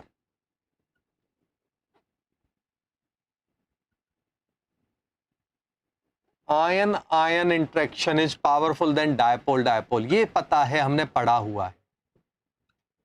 और उसके बाद लंदन फोर्स लिख दो, डायरेक्ट लंदन ही लिख देता हूं, ठीक है। अब डिस्टेंस बढ़ेगा, ये क्या है, जितने भी रिलेशन है, attraction force is inversely proportional to radius. जैसे जैसे रेडियस बढ़ेगा अट्रैक्शन फोर्स वीक होता है ना? जैसे जैसे अट्रैक्शन बढ़ेगा वैसे वैसे क्या होगा, सॉरी, अट्रैक्शन फोर्स डिस्टेंस बढ़ने के साथ साथ, रेडियस बढ़ने के साथ साथ वीक होगा। समझा रहा हूं बेटा, सब क्लियर है कि नहीं? तो अगर हम यहां पर रेशियो देखें तो एक है 1/r, एक है 1/r स्क्वायर, एक है 1/r क्यूब और चौथा है 1/r6। ये 4 ऑप्शन हमारे पास है। अब हम देखते हैं, ऑप्शन वाइज देखते हैं। ऑप्शन वाइज अगर देखें तो पहले 3 ऑप्शंस में ए है, मतलब इसका answer inversely proportional to 1/r होने की प्रोबेबिलिटी बहुत ज्यादा हो गई अगर हम इसको देखें तो, क्योंकि बाकी और चौथे ऑप्शन को भी देख लेते हैं। वैसे हमेशा क्या होता है कि जैसे ज्यादातर जो ऑप्शन मैच हो रहा है पहले के 3, इसका मतलब आंसर उसमें से आने के 99.9999999% है, मतलब 100 ही बोल सकते हो, बट चैलेंज कभी नहीं होता। लेकिन मैं सबसे पहले इसमें से फोर्थ ऑप्शन को समझाता हूं।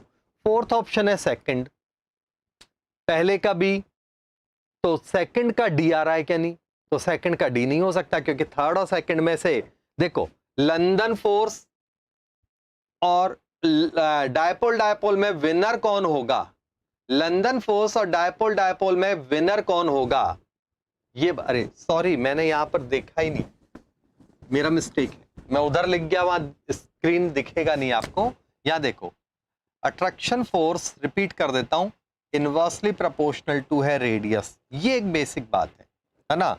अब रेडियस की पावर x के टर्म में, अब यहां पर ऑप्शन है 1/r, 1/r square, 1/r cube, बहुत सिंपल आंसर है ये। अगर मैं सबसे पहले ऑप्शन नंबर 4 को देखूं तो पहले का भी मान सकते हैं, क्योंकि ये सबसे पावरफुल है, तो बी है। तो सेकंड का क्या होगा? सी होगा, और थर्ड का क्या होगा? डी होगा, वो पक्की बात है। चौथे ऑप्शन में सेकंड और थर्ड ऑप्शन ने आपको धोखा दे दिया, क्योंकि आपको पता dipole dipole interaction is more powerful than London force. तो इसका मतलब डायपोल डायपोल के लिए ये होगा, तो ये लंदन के लिए होगा, और वहां उल्टा कर रखा है। इसका मतलब फोर्थ ऑप्शन को एलिमिनेट करो। अगला क्या है? बचे 3 ऑप्शन, उन 3 ऑप्शंस में पहले का आंसर तो छोड़ दो। अब पहले का आंसर ये हो गया है पक्का, तो डायपोल डायपोल का आंसर या तो बी होगा या सी होगा, बिल्कुल सही बात है। तो आप कंफ्यूज हो गए, मैदान में अब 2 ऑप्शन बचे आपके पास, पहला ऑप्शन भी हट गया, पहला ऑप्शन बी और सी, तो सेकंड का सी और डी, ठीक है। मतलब अब यहां पर आपकी नॉलेज काम आएगी पहले 3 ऑप्शन में। तो ये आपको बता दूं कि यहां पर जो आंसर आता है 1/r क्यूब होता है, ये स्क्वायर वाला ऑप्शन कहीं होगा ही नहीं, वान डर वाल में कहीं नहीं होगा, ठीक है ना? और ये अपना आप क्या हो गया? R6 हो गया। ये आपके आंसर। क्लियर हो गया? कोई प्रॉब्लम है?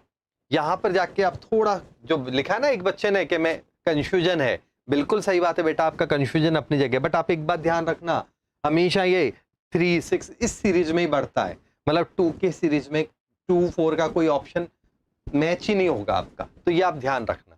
क्लियर हो गया? कोई कमेंट है तो बोल दो फटाफट, जल्दी बोलो। अगला क्वेश्चन लेते हैं हम।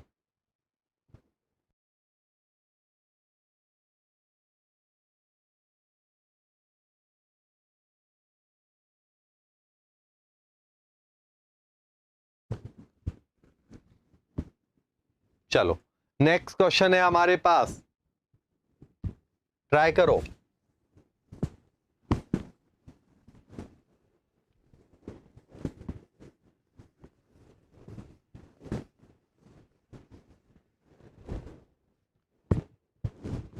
SF6 ऑक्टाहाइड्रल है ना, और SF4 का लॉन पेयर ऑफ इलेक्ट्रॉन है, तो उसकी ज्योमेट्री क्या होगी? अभी अभी समझाया था थोड़ी देर पहले ही, आंसर बताओ। तो परफेक्ट आंसर तो कोई भी नहीं है, क्योंकि SF4 में लॉन पेयर होता है, SF4 में लॉन पेयर है, आया ना? तो आंसर क्या है? sp3d है। sp3d है, तो इसकी ज्योमेट्री क्या होगी?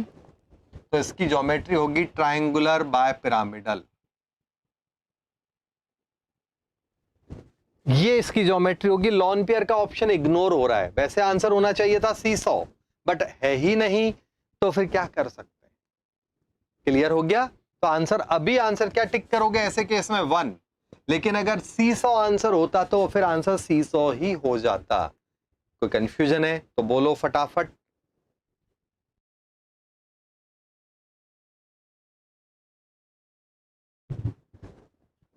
चलो नेक्स्ट क्वेश्चन स्क्रीन पे शेयर हो रहा है आपके सामने, ट्राई करो। बहुत टफ क्वेश्चन है, जल्दी बोलो।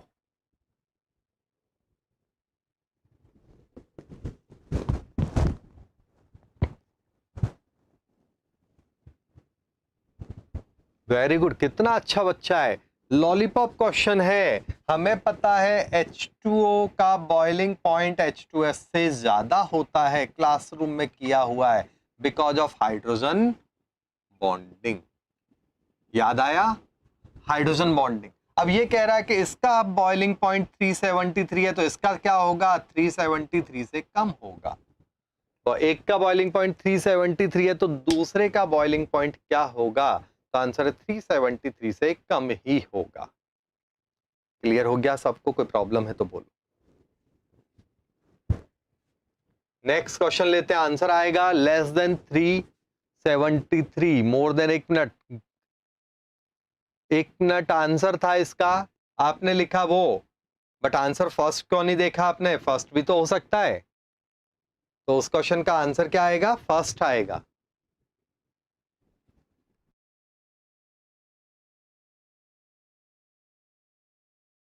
दोबारा ऑप्शन देखो, मैं क्वेश्चन दोबारा डाल रहा हूं स्क्रीन पर, देखो पहले, ये बाद में करेंगे हम, एनओ वाला आ रहा है स्क्रीन पर। दो ऑप्शन है, कंफ्यूजन कर रहे हैं आपने, सबने आंसर बहुत जल्दी में दिया है। देखो ढंग से, boiling point of H2S, third और फोर्थ हटा दिया हमने, फर्स्ट और सेकंड सोचो दोबारा से बच्चों, बहुत दिमाग खराब करने वाला हो गया अब, है ना?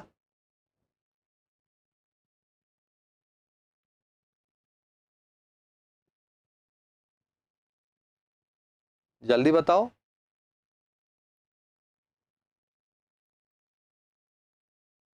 कोई भी आंसर दे, फर्स्ट मेरे हिसाब से फर्स्ट होना चाहिए।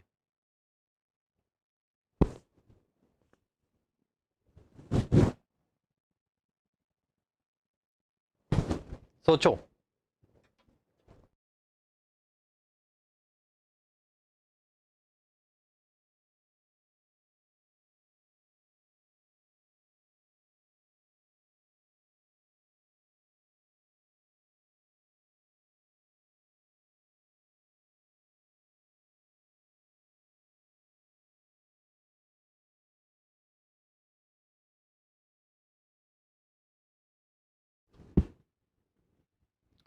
बच्चा केविन कह रहा हाइड्रोजन बॉन्डिंग होगी तो ज्यादा डिफरेंस होगा, बात सही है, लेकिन कितना डिफरेंस हो गया? अगर हम मान लो H2S का मान लेते हैं कम होगा, अब मान लो मैंने कहा इसका 310 इसका 373 है, तो अभी तो बहुत अंतर है। अब बताओ, सोचो आप। तो देखो सीधा सा है, यहां पर देखो सबकी आवाज रुक गई है क्योंकि फर्स्ट और सेकंड क्वेश्चन आपको उलझा दिया है। कैसे करेंगे अब, ऐसे कैसे अपनी जान बचाएं, ऐसे क्वेश्चन में फंस गए आप। तो देखो आपको पता है ये लिक्विड होता है, ये गैस होता है, ये तो सबको पता है, एक लिक्विड और एक गैस है, ये सबको पता है, हाँ या ना? लिक्विड है बॉइलिंग पॉइंट, गैस है, गैस का बॉइलिंग पॉइंट, हम जो भी बात करते हैं ना रूम टेम्परेचर पर बात करते हैं, तो रूम टेम्परेचर का मतलब 298 केल्विन टेम्परेचर पर H2S क्या है? गैस। तो इसका मतलब 298 से भी कम पे ही बॉयल हो चुका है, या तो वो फिजिकल स्टेट गैस मतलब ऑलरेडी बॉयल है, तो इसका मतलब वो 200 250 इस टेम्परेचर के आसपास लिक्विड हो सकता है, इसके बाद तो वो गैस बन जाएगा। अब बोलो आप क्या कह रहे हो, बोलो। मतलब इसका मतलब क्या हुआ कि 200 या 250 के आसपास वो लिक्विड होगा, उसके बाद तो वो रूम टेम्परेचर पे तो गैस बदल चुका है। इट मींस कॉमन सेंस हो गया कि वैल्यू आपका 300 से तो ज्यादा होगा, सॉरी कम होगा, तो ग्रेटर देन 300 वाला ऑप्शन नहीं है, आंसर तो सेकंड सही है आपका, तुक्का लग गया ये कह लो, क्योंकि अगर यही क्वेश्चन आपका HCl HF के लिए हो जाता तो आप फंस जाते, HF HBr के लिए हो जाता तो भी आप फंस जाते। ठीक है, लॉजिक क्लियर हुआ? किसी को अभी भी कंफ्यूजन है तो बोल दो भाई। कहां से हम क्वेश्चन कर रहे हैं कि ये गैस है, अब गैस है तो रूम टेम्परेचर 298 पर गैस है, मतलब अब 298 से कम पर लिक्विड होगा, तो सीधी सी बात है बॉइलिंग पॉइंट 300 से भी कम हो गया। वैसे इसका जो बॉइलिंग पॉइंट होता है वो होता है -60 डिग्री के लगभग, डिग्री में, केल्विन में आप बदल लेना तो 200 समथिंग आएगा, 273 - 60 213 केल्विन पर ये बॉयल हो चुका होता है। नेक्स्ट क्वेश्चन लेते हैं हम लोग, अभी भी कोई प्रॉब्लम है तो तुरंत कमेंट कर दो भाई, बहुत अच्छा क्वेश्चन है, आंसर निकालना बड़ी बात नहीं है, बट जब देखते हैं ना कि भाई ऑप्शंस ट्विस्ट वाले होते हैं तब लैंग्वेज बहुत क्लियर होना जरूरी है आपकी, वही मैंने इस क्वेश्चन में समझाया कि भाई बच्चों तो कैसे बच्चों। बाकी क्लास में और बच्चे हैं या सब चले गए थक के?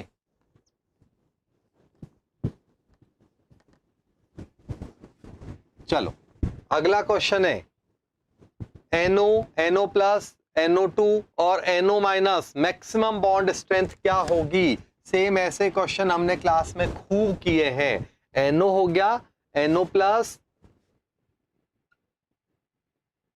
NO+2 और NO माइनस, इलेक्ट्रॉन्स गिन लो तो ये 15, ये 14, ये 13 और ये 16, ये इलेक्ट्रॉन्स। आकृति का आंसर तो बॉन्डिंग में निकलता है फटाफट। ठीक है, देखो अब पूरा देखो बॉन्ड ऑर्डर देखते हैं हम लोग इसका, तो बॉन्ड ऑर्डर है 2.5, इसका बॉन्ड ऑर्डर है 3, इसका है 2.5, इसका है 2। बॉन्ड ऑर्डर के बाद बॉन्ड एनर्जी एंड स्टेबिलिटी, पूरा कंसेप्ट समझा देता हूं। तो बॉन्ड एनर्जी किसकी ज्यादा होगी?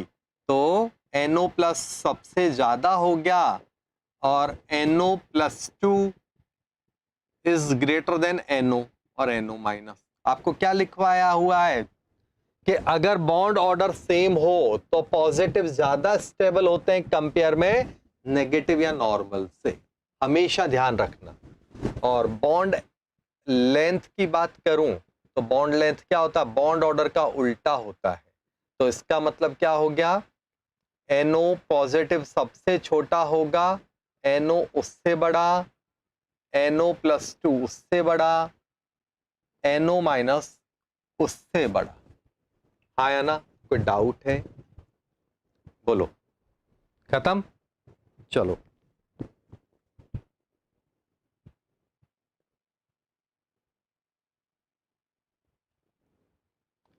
तो इस क्वेश्चन का आंसर क्या है? क्वेश्चन क्या है? Bond strength, minimum bond strength किसका होगा? तो मिनिमम बॉन्ड स्ट्रेंथ किसका होगा? जो सबसे कम मजबूत होगा, मतलब जिसका बॉन्ड ऑर्डर सबसे कम होगा। तो आंसर ये था, सही था आपका आंसर। ये क्वेश्चन है, देखो इस क्वेश्चन में क्या करोगे, पहले क्वेश्चन देखो आराम से, टाइम दे रहा हूं, उसके बाद बात करेंगे। देखो एक बार, बिल्कुल सारे कंसेप्ट लगाना, आंसर से मतलब नहीं है, बाकी और सब लॉजिक को भी प्लस माइनस करना।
इसमें क्या हालचाल है, समझ में आया कुछ?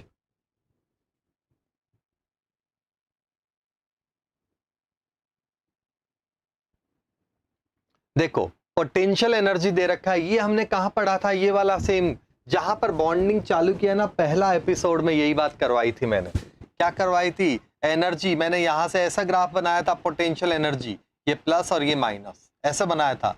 जितना नीचे आएगा मॉलिक्यूल उतना ज्यादा स्टेबल होता है, याद आ गया? तो पोटेंशियल एनर्जी जितनी कम होगी, मॉलिक्यूल उतना ज्यादा स्टेबल होगा। ये अपना लैंग्वेज। हाँ या ना? पहला इतना बोलो। अब देखते हैं, D is more electronegative than other atoms. तो अब देखते हैं यहां पर, अगर मैं बोलूं इनको डिस्टेंस के हिसाब से स्टेबिलिटी की बात कर रहा हूं, तो सबसे ज्यादा स्टेबल कौन है? A B is more stable than A और ए सी एक जैसा ही दिख रहा है मेरे को, तो ठीक है ना, कोई बात नहीं। मैं पहले ए सी को ले लेता हूं, फिर ए को ले लेता हूं, और ए बी सबसे कम स्टेबल है। ये है stability order, AD sorry.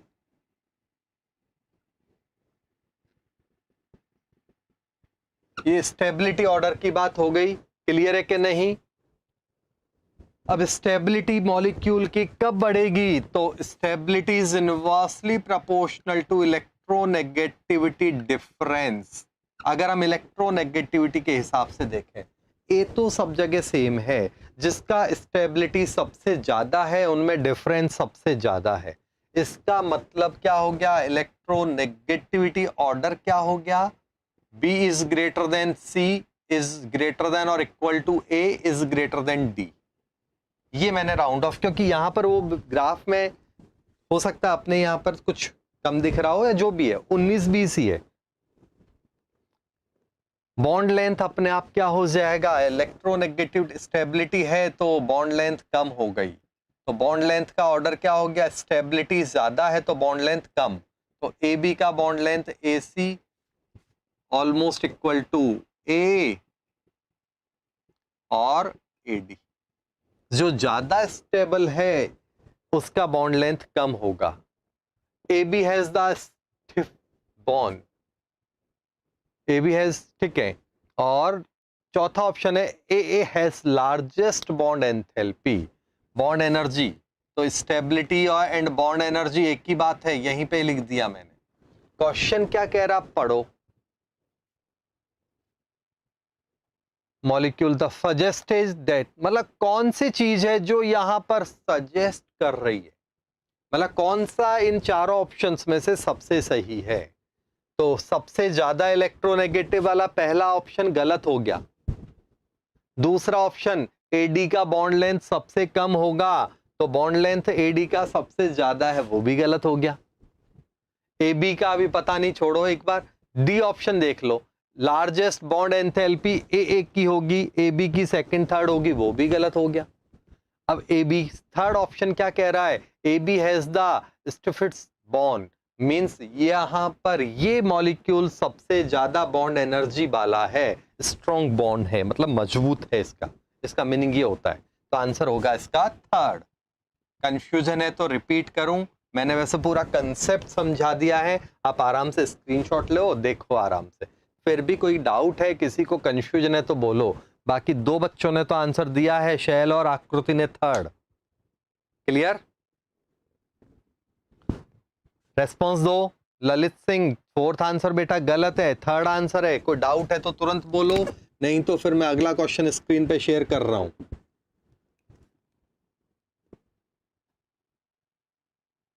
Next question आप ट्राई करो।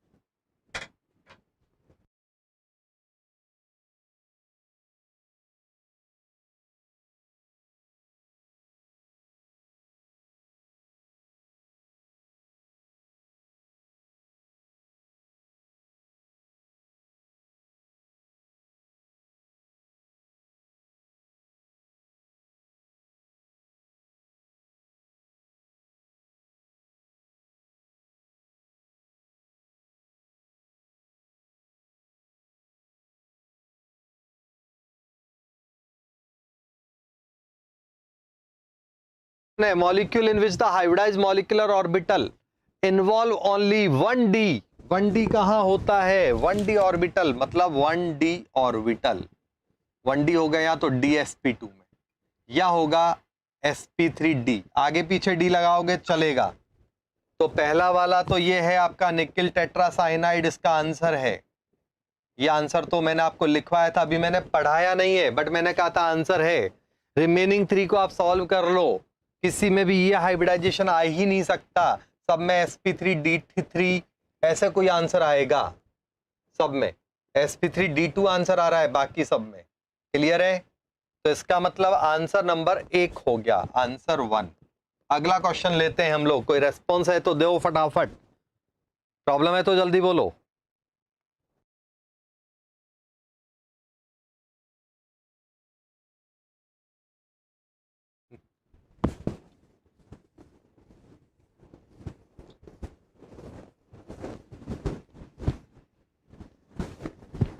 अगला क्वेश्चन है यहाँ पर PCl5, सेम क्लासरूम में क्वेश्चन करवाया हुआ है मैंने। ये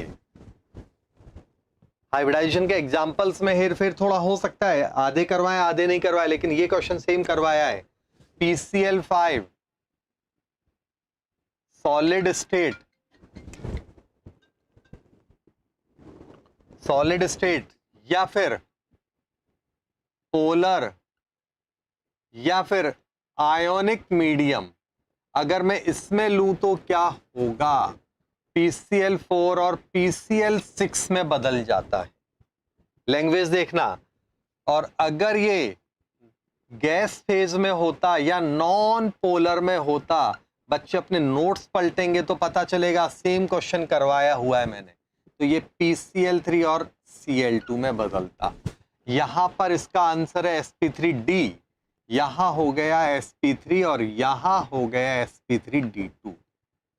क्वेश्चन क्या कह रहा है पढ़ लो, ज्योमेट्रीज तो आप कर ही लोगे। क्लियर है सबको? अगला क्वेश्चन लूं? ठीक है, डाउट हो तो तुरंत रेस्पॉन्स दो। नेक्स्ट क्वेश्चन देखो फिर फटाफट।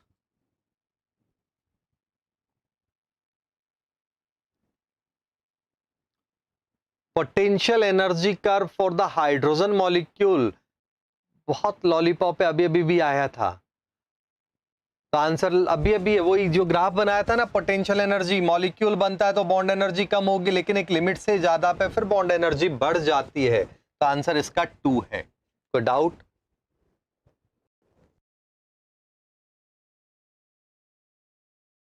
एक टिक भी कर दिया answer, very good.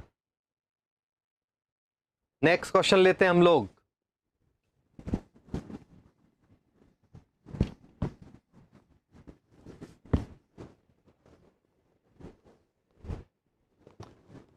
Boiling point, इस क्वेश्चन को कैसे करोगे आप? तो आंसर है हाइड्रोजन बॉन्डिंग से कर सकते हैं हम लोग, आया ना, क्योंकि बॉन्डिंग पढ़ रहे हैं अभी अपन, मतलब ऑर्गेनिक कंसेप्ट से भी कर सकते हैं, बट अभी मैं यहां पर हाइड्रोजन बॉन्डिंग से इसका सॉल्यूशन निकाल रहा हूं। तो हाइड्रोजन बॉन्डिंग का क्या करोगे? तो पहला है आपका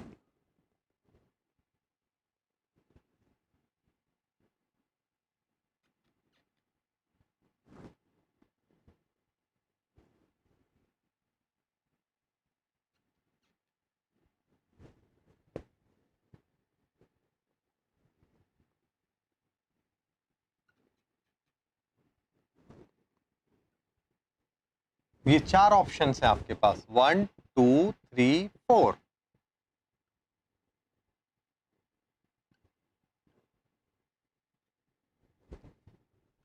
ठीक है, अब हम बात करें यहां पर, तो सबसे स्ट्रॉन्ग हाइड्रोजन बॉन्डिंग किसमें है? तो यहां पर थोड़ी सी ऑर्गेनिक अगर लगाओगे तो बहुत मजेदार हो जाएगा, नहीं तो कोई बात नहीं। सबसे स्ट्रॉन्ग बॉन्डिंग हाइड्रोजन बॉन्डिंग इसमें होगी, क्योंकि इसमें फोनकल सबसे ज्यादा लग रहा है। उसके बाद इसमें भी हाइड्रोजन बॉन्डिंग डबल डबल हो सकती है, इसमें सबसे गंदी होगी क्योंकि इधर हाइड्रोजन बॉन्डिंग नहीं है। तो आंसर फोर्थ सबसे गरीब हो गया, तो क्वेश्चन वैसे ही हो गया सॉल्व। देखो इसमें डबल हाइड्रोजन बॉन्डिंग है, ऊपर भी है नीचे भी है। इसमें एक हाइड्रोजन बॉन्डिंग है, दूसरा फोनकल बहुत ज्यादा है। इसमें एक हाइड्रोजन बॉन्डिंग है, फोनकल है, लेकिन इसके कंपेयर में थोड़ा कम है, दिख रहा है? ठीक है, और इसमें सबसे गरीबी वाला जिंदगी है। तो आंसर क्या होगा? 1 या 3 में से कुछ होगा। आंसर सोचो, 1 और 3 में से कुछ होगा, बोलो। खत्म। तो इसका हाइड्रोजन बॉन्डिंग सबसे ज्यादा होगा, ये आपका तरीका होगा। नेक्स्ट करो, अगला क्वेश्चन लेते हैं हम लोग। 3 2 4 1, ठीक है ना, वो हो जाएगा। क्लासरूम में ये क्वेश्चन भी मैंने क्लासरूम में करवाया हुआ है, चेक करो। लार्जेस्ट बॉन्ड एंगल किसका होगा? तो याद है 3 एग्जाम्पल तो हमने पहले ही लिखे हुए हैं, methane, ammonia, VSEPR theory check करना, और एक बचा H2S। इसका बॉन्ड एंगल 109, राउंड ऑफ लिख रहा हूं फटाफट। ये 3 तो एक साथ वेस्पर की कंपेयर में किए थे, और ये इन दोनों का अलग कंपेयर करके लास्ट टू लास्ट एपिसोड में ही बताया था। बोलो, खत्म। तो सबसे ज्यादा बॉन्ड एंगल किसका होगा? तो आंसर है सेकंड। ये क्या कर रहे हो? बॉन्ड एंगल, इसका बॉन्ड एंगल सबसे ज्यादा होगा बच्चों, मिथेन, तो आंसर होएगा 2। क्या कर रहे हो आप लोग? सबने 1 लिखा है आंसर। देखो क्या मिस्टेक हुआ।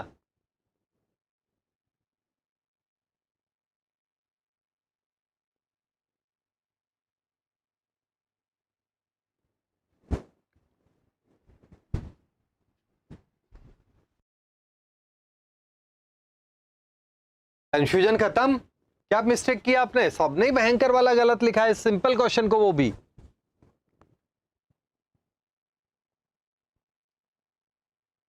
रेस्पॉन्स तो दो।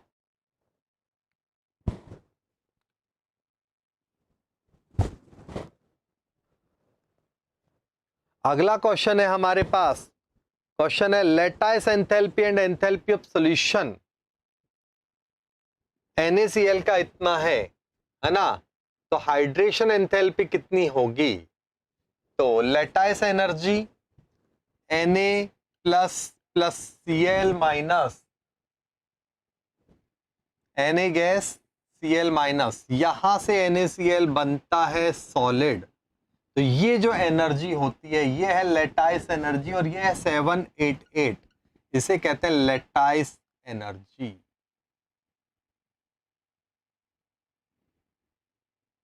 क्या बोलते हैं हम लोग इसको? तो इसको बोलते हैं हम लोग लेटाइस एनर्जी। दूसरा है एंथैल्पी ऑफ सॉल्यूशन। सॉल्यूशन की एंथैल्पी मतलब यहां से यहां पर जाना है, NaCl का सॉल्यूशन बन रहा है एक्वस, ये एनर्जी है हमारे पास 4 किलो जूल। ये है सॉल्यूशन की एंथैल्पी। डेल्टा एच बोलते हैं। वैसे ही इस क्वेश्चन को हेस लॉ थर्मो से भी कर सकते हैं, बट अभी हमने वो पढ़ा नहीं है। और यहां से अगर यहां पानी डाल दें तो इसे कहते हैं एंथैल्पी ऑफ हाइड्रेशन। अब छोटा बच्चा भी कर लेगा। ये बराबर ये दोनों का रिजल्ट, ठीक है ना। एक मिनट, यहां उल्टा कर गया हमें, ठीक है। आंसर 784 आएगा। हाँ, ये मिस्टेक एरो बनाने में करके हम बता देता हूं।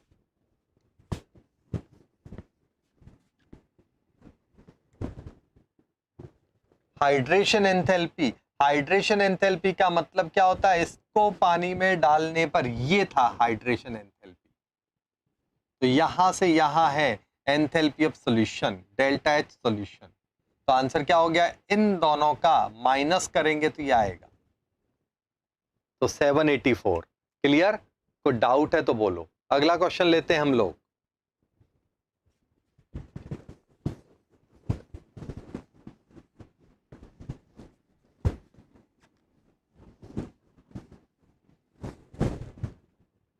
नंबर ऑफ, अब यहां पर आपको फॉर्मूला पता है तो इस क्वेश्चन को कर पाओगे। Cl double bond O bond in पर क्लोरिक एसिड, पर क्लोरिक एसिड है तो HClO4 को बोलते हैं। ये अगर आपको अब तो कोई भी कर लेगा। याद आया? आंसर क्या हो गया इसका? 3। पर क्लोरिक एसिड तो HClO4 को बोलते हैं। नाम थोड़ा पता हो। 11th वाले बच्चे के लिए थोड़ा अजीब है, 12th वाले के लिए लॉलीपॉप है ये क्वेश्चन, ठीक है। नेक्स्ट क्वेश्चन लेते हैं हम लोग। चालू करो।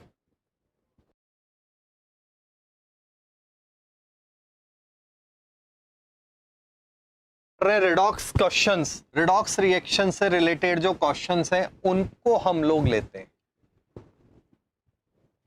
बहुत अच्छा क्वेश्चन है, करो। टाइम दे रहा हूं मैं आपको, करते रहो।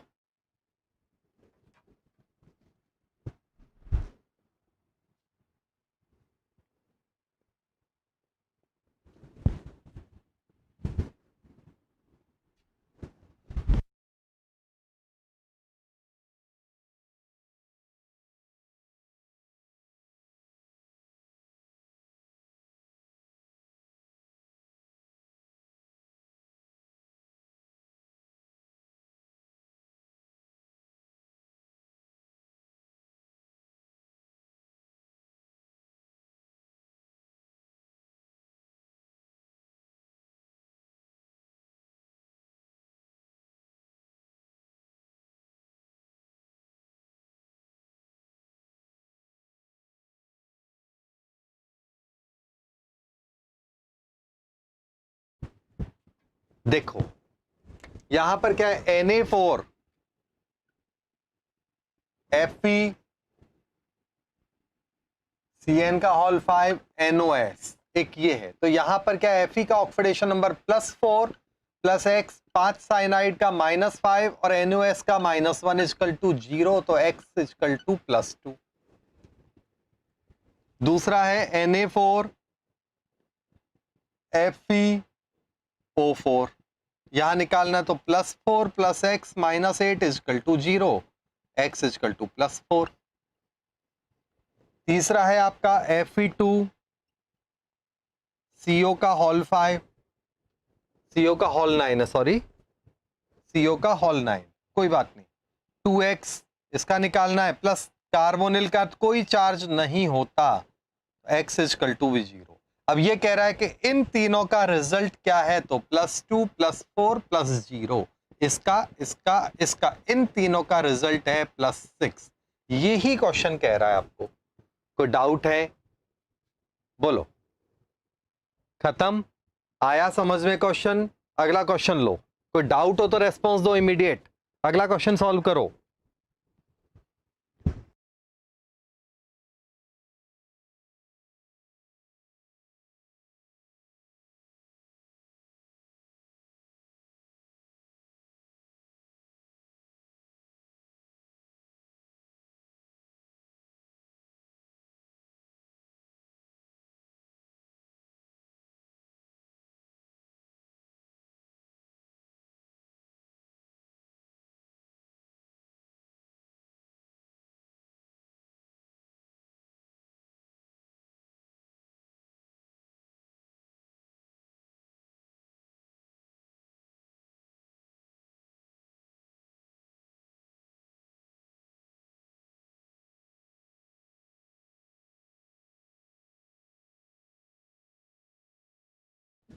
ठीक है, वो क्वेश्चन आ गया समझ में। तो अब ये क्वेश्चन करो।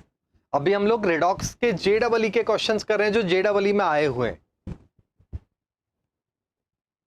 K2Cr2O7, KMnO4 और K2FeS4, इन सब का रिजल्ट बताना है। ये इंटीजर टाइप के क्वेश्चंस होते हैं जो JEE में आते हैं, टफ नहीं है, सारे एग्जाम्पल क्लास में किए हुए हैं।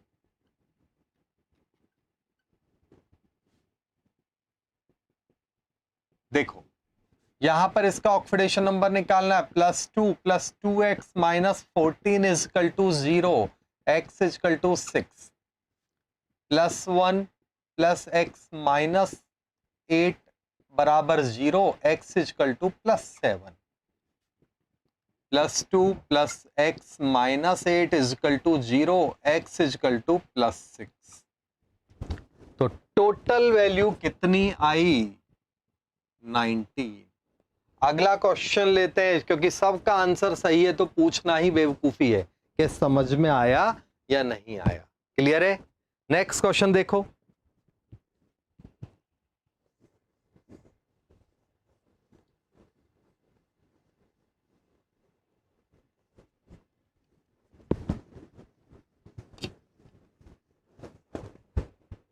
ट्राई करो।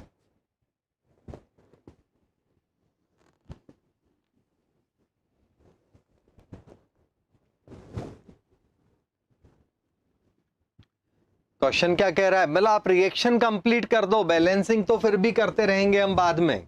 आप तो केवल है कि भाई बनेगा क्या, तो वो मैं देखता हूं। Fe+2, क्योंकि बैलेंसिंग तो काफी इजी है। H2O2 यहां पर बन रहा है, ये प्लस ये। अब ये क्या है वो देखना। बेसिक मीडियम में ये रिएक्शन हो रही है, तो आपको एक बात पता होनी चाहिए बच्चों, फेरस हमेशा फेरिक में बदलता है। ये बात मैं बहुत बार बता चुका हूं। तो यहां फेरिक बनेगा यहां से, और यहां जो बन रहा है वो हमेशा, क्योंकि इसका ऑक्सीडेशन हुआ है तो इसका क्या होगा? रिडक्शन। इसका ऑक्सीडेशन हुआ है तो इसका क्या हो गया? रिडक्शन होएगा। ठीक है, तो इसका रिडक्शन किस में होगा? तो आंसर है इसका H2O में रिडक्शन होता है। अगर इसका रिडक्शन हो रहा होता तो इसका O2 में ऑक्सीडेशन हो जाता। ये एक काम हो गया आपका। दूसरा है KMnO4 वाला क्वेश्चन। तो MnO4 negative plus 6H plus 5H2O2। देखो कितने अच्छे लोग हैं, बैलेंस भी कर रखा है उन्होंने काफी हद तक। तो मीन्स आपको अक्ल लगा लेनी है कि ये क्या बन रहे हैं बस। तो आपको ये पता है कि यहां से एसिडिक मीडियम में KMnO4 या Mn, ये वाला, ये हमेशा ये बनाता है। तो ये पहला पॉइंट हो गया। बोलो आया कुछ समझ में कि नहीं आया? बोलो। दूसरा, जब इसका रिडक्शन हो रहा है तो इसका ऑक्सीडेशन होगा, ये भी पक्का हो गया। देखो इसका रिडक्शन हुआ, ये रटा पिटा है, इतनी बार मैं क्लास में करा चुका हूं कि रटा होना चाहिए सब चीजें आपको। तो इसका रिडक्शन होया तो इसका क्या होगा? ऑक्सीडेशन। और ये तो पानी तो पीना ही है अपने को बैलेंस में। अब क्वेश्चन क्या कह रहा है? वो XYZ जो भी कोफिशिएंट है उन सब का वैल्यू बैलेंस करके टोटल करना है। बैलेंस करके आप टोटल कर पाओगे? हाँ या ना बोल दो फटाफट, कमेंट दो जल्दी से। मीन्स आपको बैलेंस करना है, हो रहा है सामने। कंसेप्ट में प्रॉब्लम है तो बोलो। क्लियर? वेरी गुड, शाबाश। अगला क्वेश्चन लेते हैं फिर हम।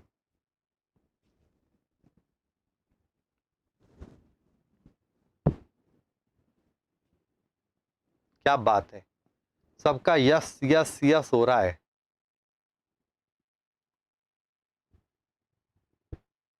ये तुम्हारा क्वेश्चन नहीं है, गलती से आ गया बच्चों।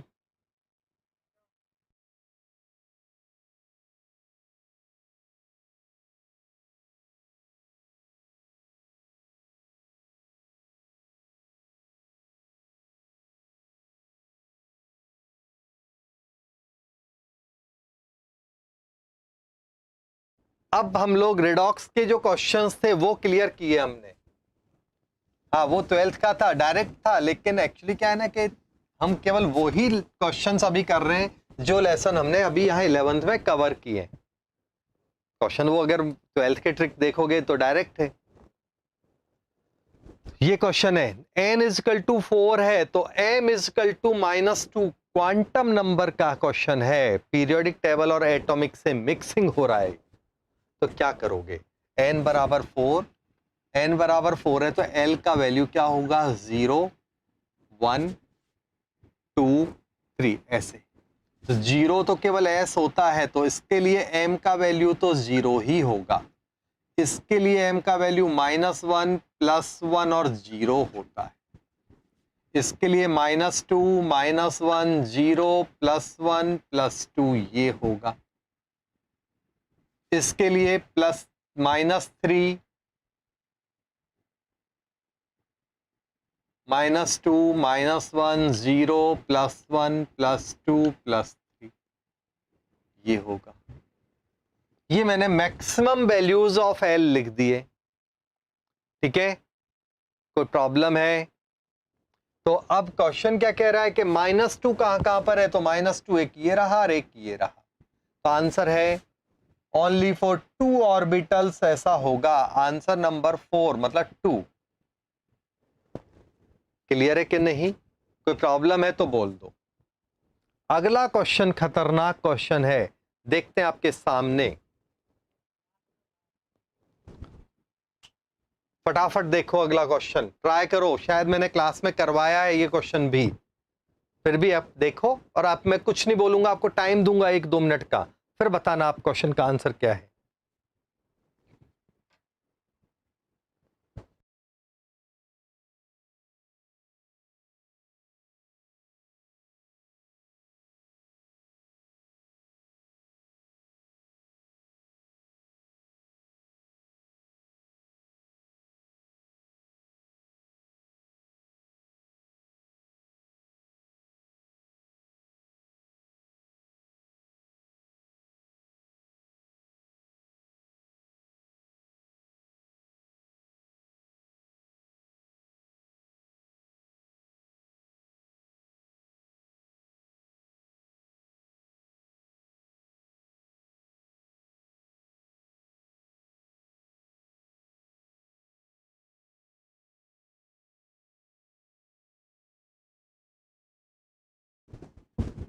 चलो,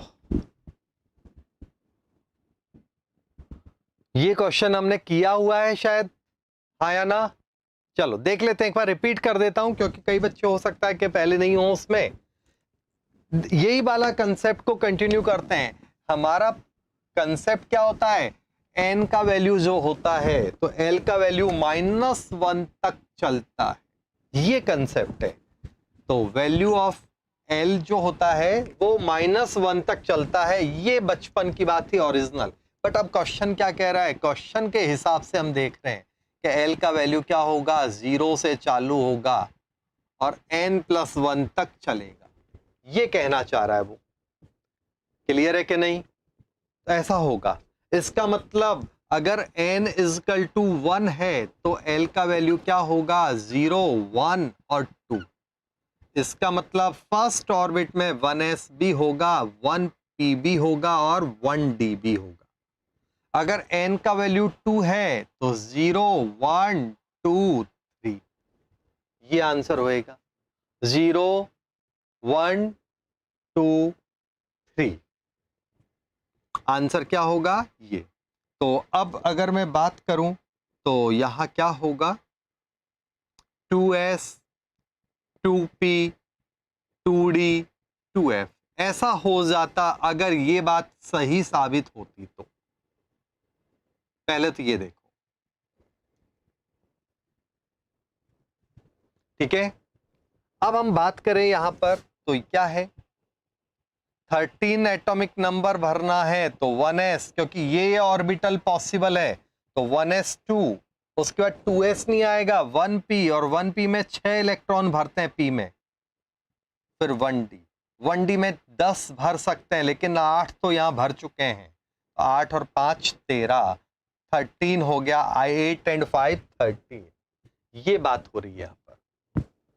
तो अब ये बात आपके यहां तक तो बात समझ में आ गई? क्लियर है सबको? तो कोई प्रॉब्लम है किसी को इसमें? अब ये क्या कह रहा है कि 13 has half filled valence subshell, बात इनकम्प्लीट है, सही नहीं है। हाफ फिल्ड वैलेंस सबशेल नहीं है, half filled D orbital, subshell नहीं, डी, ठीक है ना, चलेगा। लेकिन वो वैलेंस सबशेल में दे दिया, वैलेंस शेल नहीं बोला, सबशेल, तो इसका मतलब इसकी बात कह रहा है, वो गलत ही बोल रहा है। लैंग्वेज का गेम है वहां पर। 9 is the first alkali metal, नहीं, फर्स्ट एल्कली मेटल कौन होगा? जहां पर इलेक्ट्रॉन 1s2 1p6 1d10, उसके बाद आएगा जब इलेक्ट्रॉन, तो 9 कहां आएगा? तो 2s1। ये है आपका फर्स्ट एल्कली मेटल। कितना हो गया? 19। 19 का है फर्स्ट एल्कली मेटल है। समझ में आया क्वेश्चन क्या कह रहा है?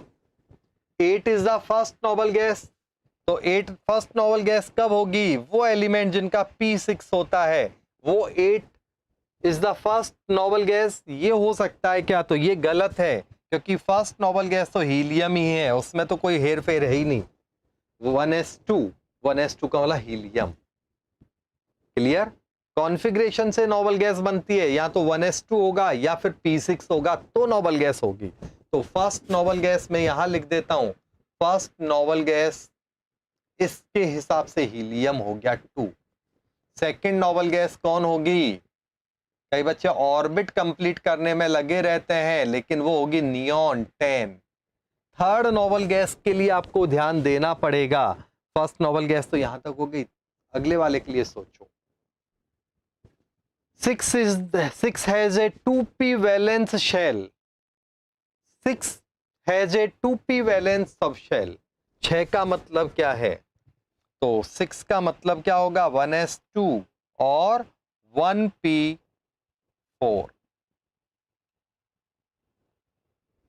तो ये भी गड़बड़ घोटाला है। आ गया समझ में? कोई डाउट है तो इसके हिसाब से कौन सा आंसर सही है? विच वन इज करेक्ट? तो आंसर नंबर 1 इज करेक्ट। किसी को प्रॉब्लम है तो बोलो जल्दी से। आ गया? ये हमने बच्चों आज के एपिसोड में JEE सितंबर सीजन में बेसिक कंसेप्ट, पीरियोडिक टेबल, जो लेसन मैंने पढ़ाए हैं, केमिकल बॉन्डिंग, रिडॉक्स, मेन ये, और ये एक दो क्वेश्चन जो बॉन्डिंग और एटॉमिक से रिलेटेड थे वो भी मैंने कराए। एटॉमिक के मैंने नहीं कराए हैं, दूसरे सर ने कराया तो वो करा देंगे, नहीं तो मैं बाद में कभी भी करा दूंगा, ठीक है ना। तो जो लेसन्स हमने अभी तक पढ़े हैं 11th सीजन में, उन लेसन्स के मैंने क्वेश्चंस कराए, और आई थिंक आपने देखा होगा कि मोर देन 50% क्वेश्चंस में तो डेटा भी सेम है जो क्लासरूम में किया हुआ है। हाँ या ना? इतना तो बोल दो, यस और नो। मोर देन 50 ज्यादातर में, बट मैं तो राउंड ऑफ करके 50 बोल रहा हूं। आप देखोगे तो सेम क्वेश्चन है 70% से ज्यादा, 50 हटा के मैं 70% भी बोल सकता हूं। इवन मैथ, न्यूमेरिकल पोर्शन, मुश्किल से कोई एक आध क्वेश्चन आप कहोगे कि सर यहाँ थोड़ा सोचना पड़ा, अदरवाइज ज्यादातर क्वेश्चंस या तो सेम या उस टाइप के क्वेश्चंस हमने क्लास में किए हुए हैं। हाँ या ना इतना बोलो और क्लास खत्म करो। अभी तो चालू हुआ है केमिस्ट्री, अब जब तक खत्म करोगे, ये प्रैक्टिस करोगे तो इतना टाइम लगेगा ही नहीं, चुटकियों में, बिकॉज ये तो फर्स्ट लेवल चल रहा है। एक बार सिलेबस होने के बाद लेवल अपडेट भी करते हैं हम लोग, तो तब जाके आप कहोगे सर बिना कॉपी पेन क्वेश्चंस हो रहे हैं, न्यूमेरिकल्स भी बिना कॉपी पेन आप कर लोगे। क्लियर? खत्म करें आज की सभा को, कि कुछ कंफ्यूजन है किसी को? एंजॉय किया आज का पेपर? आज की क्लास एंजॉय हुई या नहीं? पेपर कराने से फायदा मिला या आप बेटर के पढ़ा देता मैं आगे? कमेंट दो फटाफट, जिससे मैं भी जाऊं तुम भी जाओ।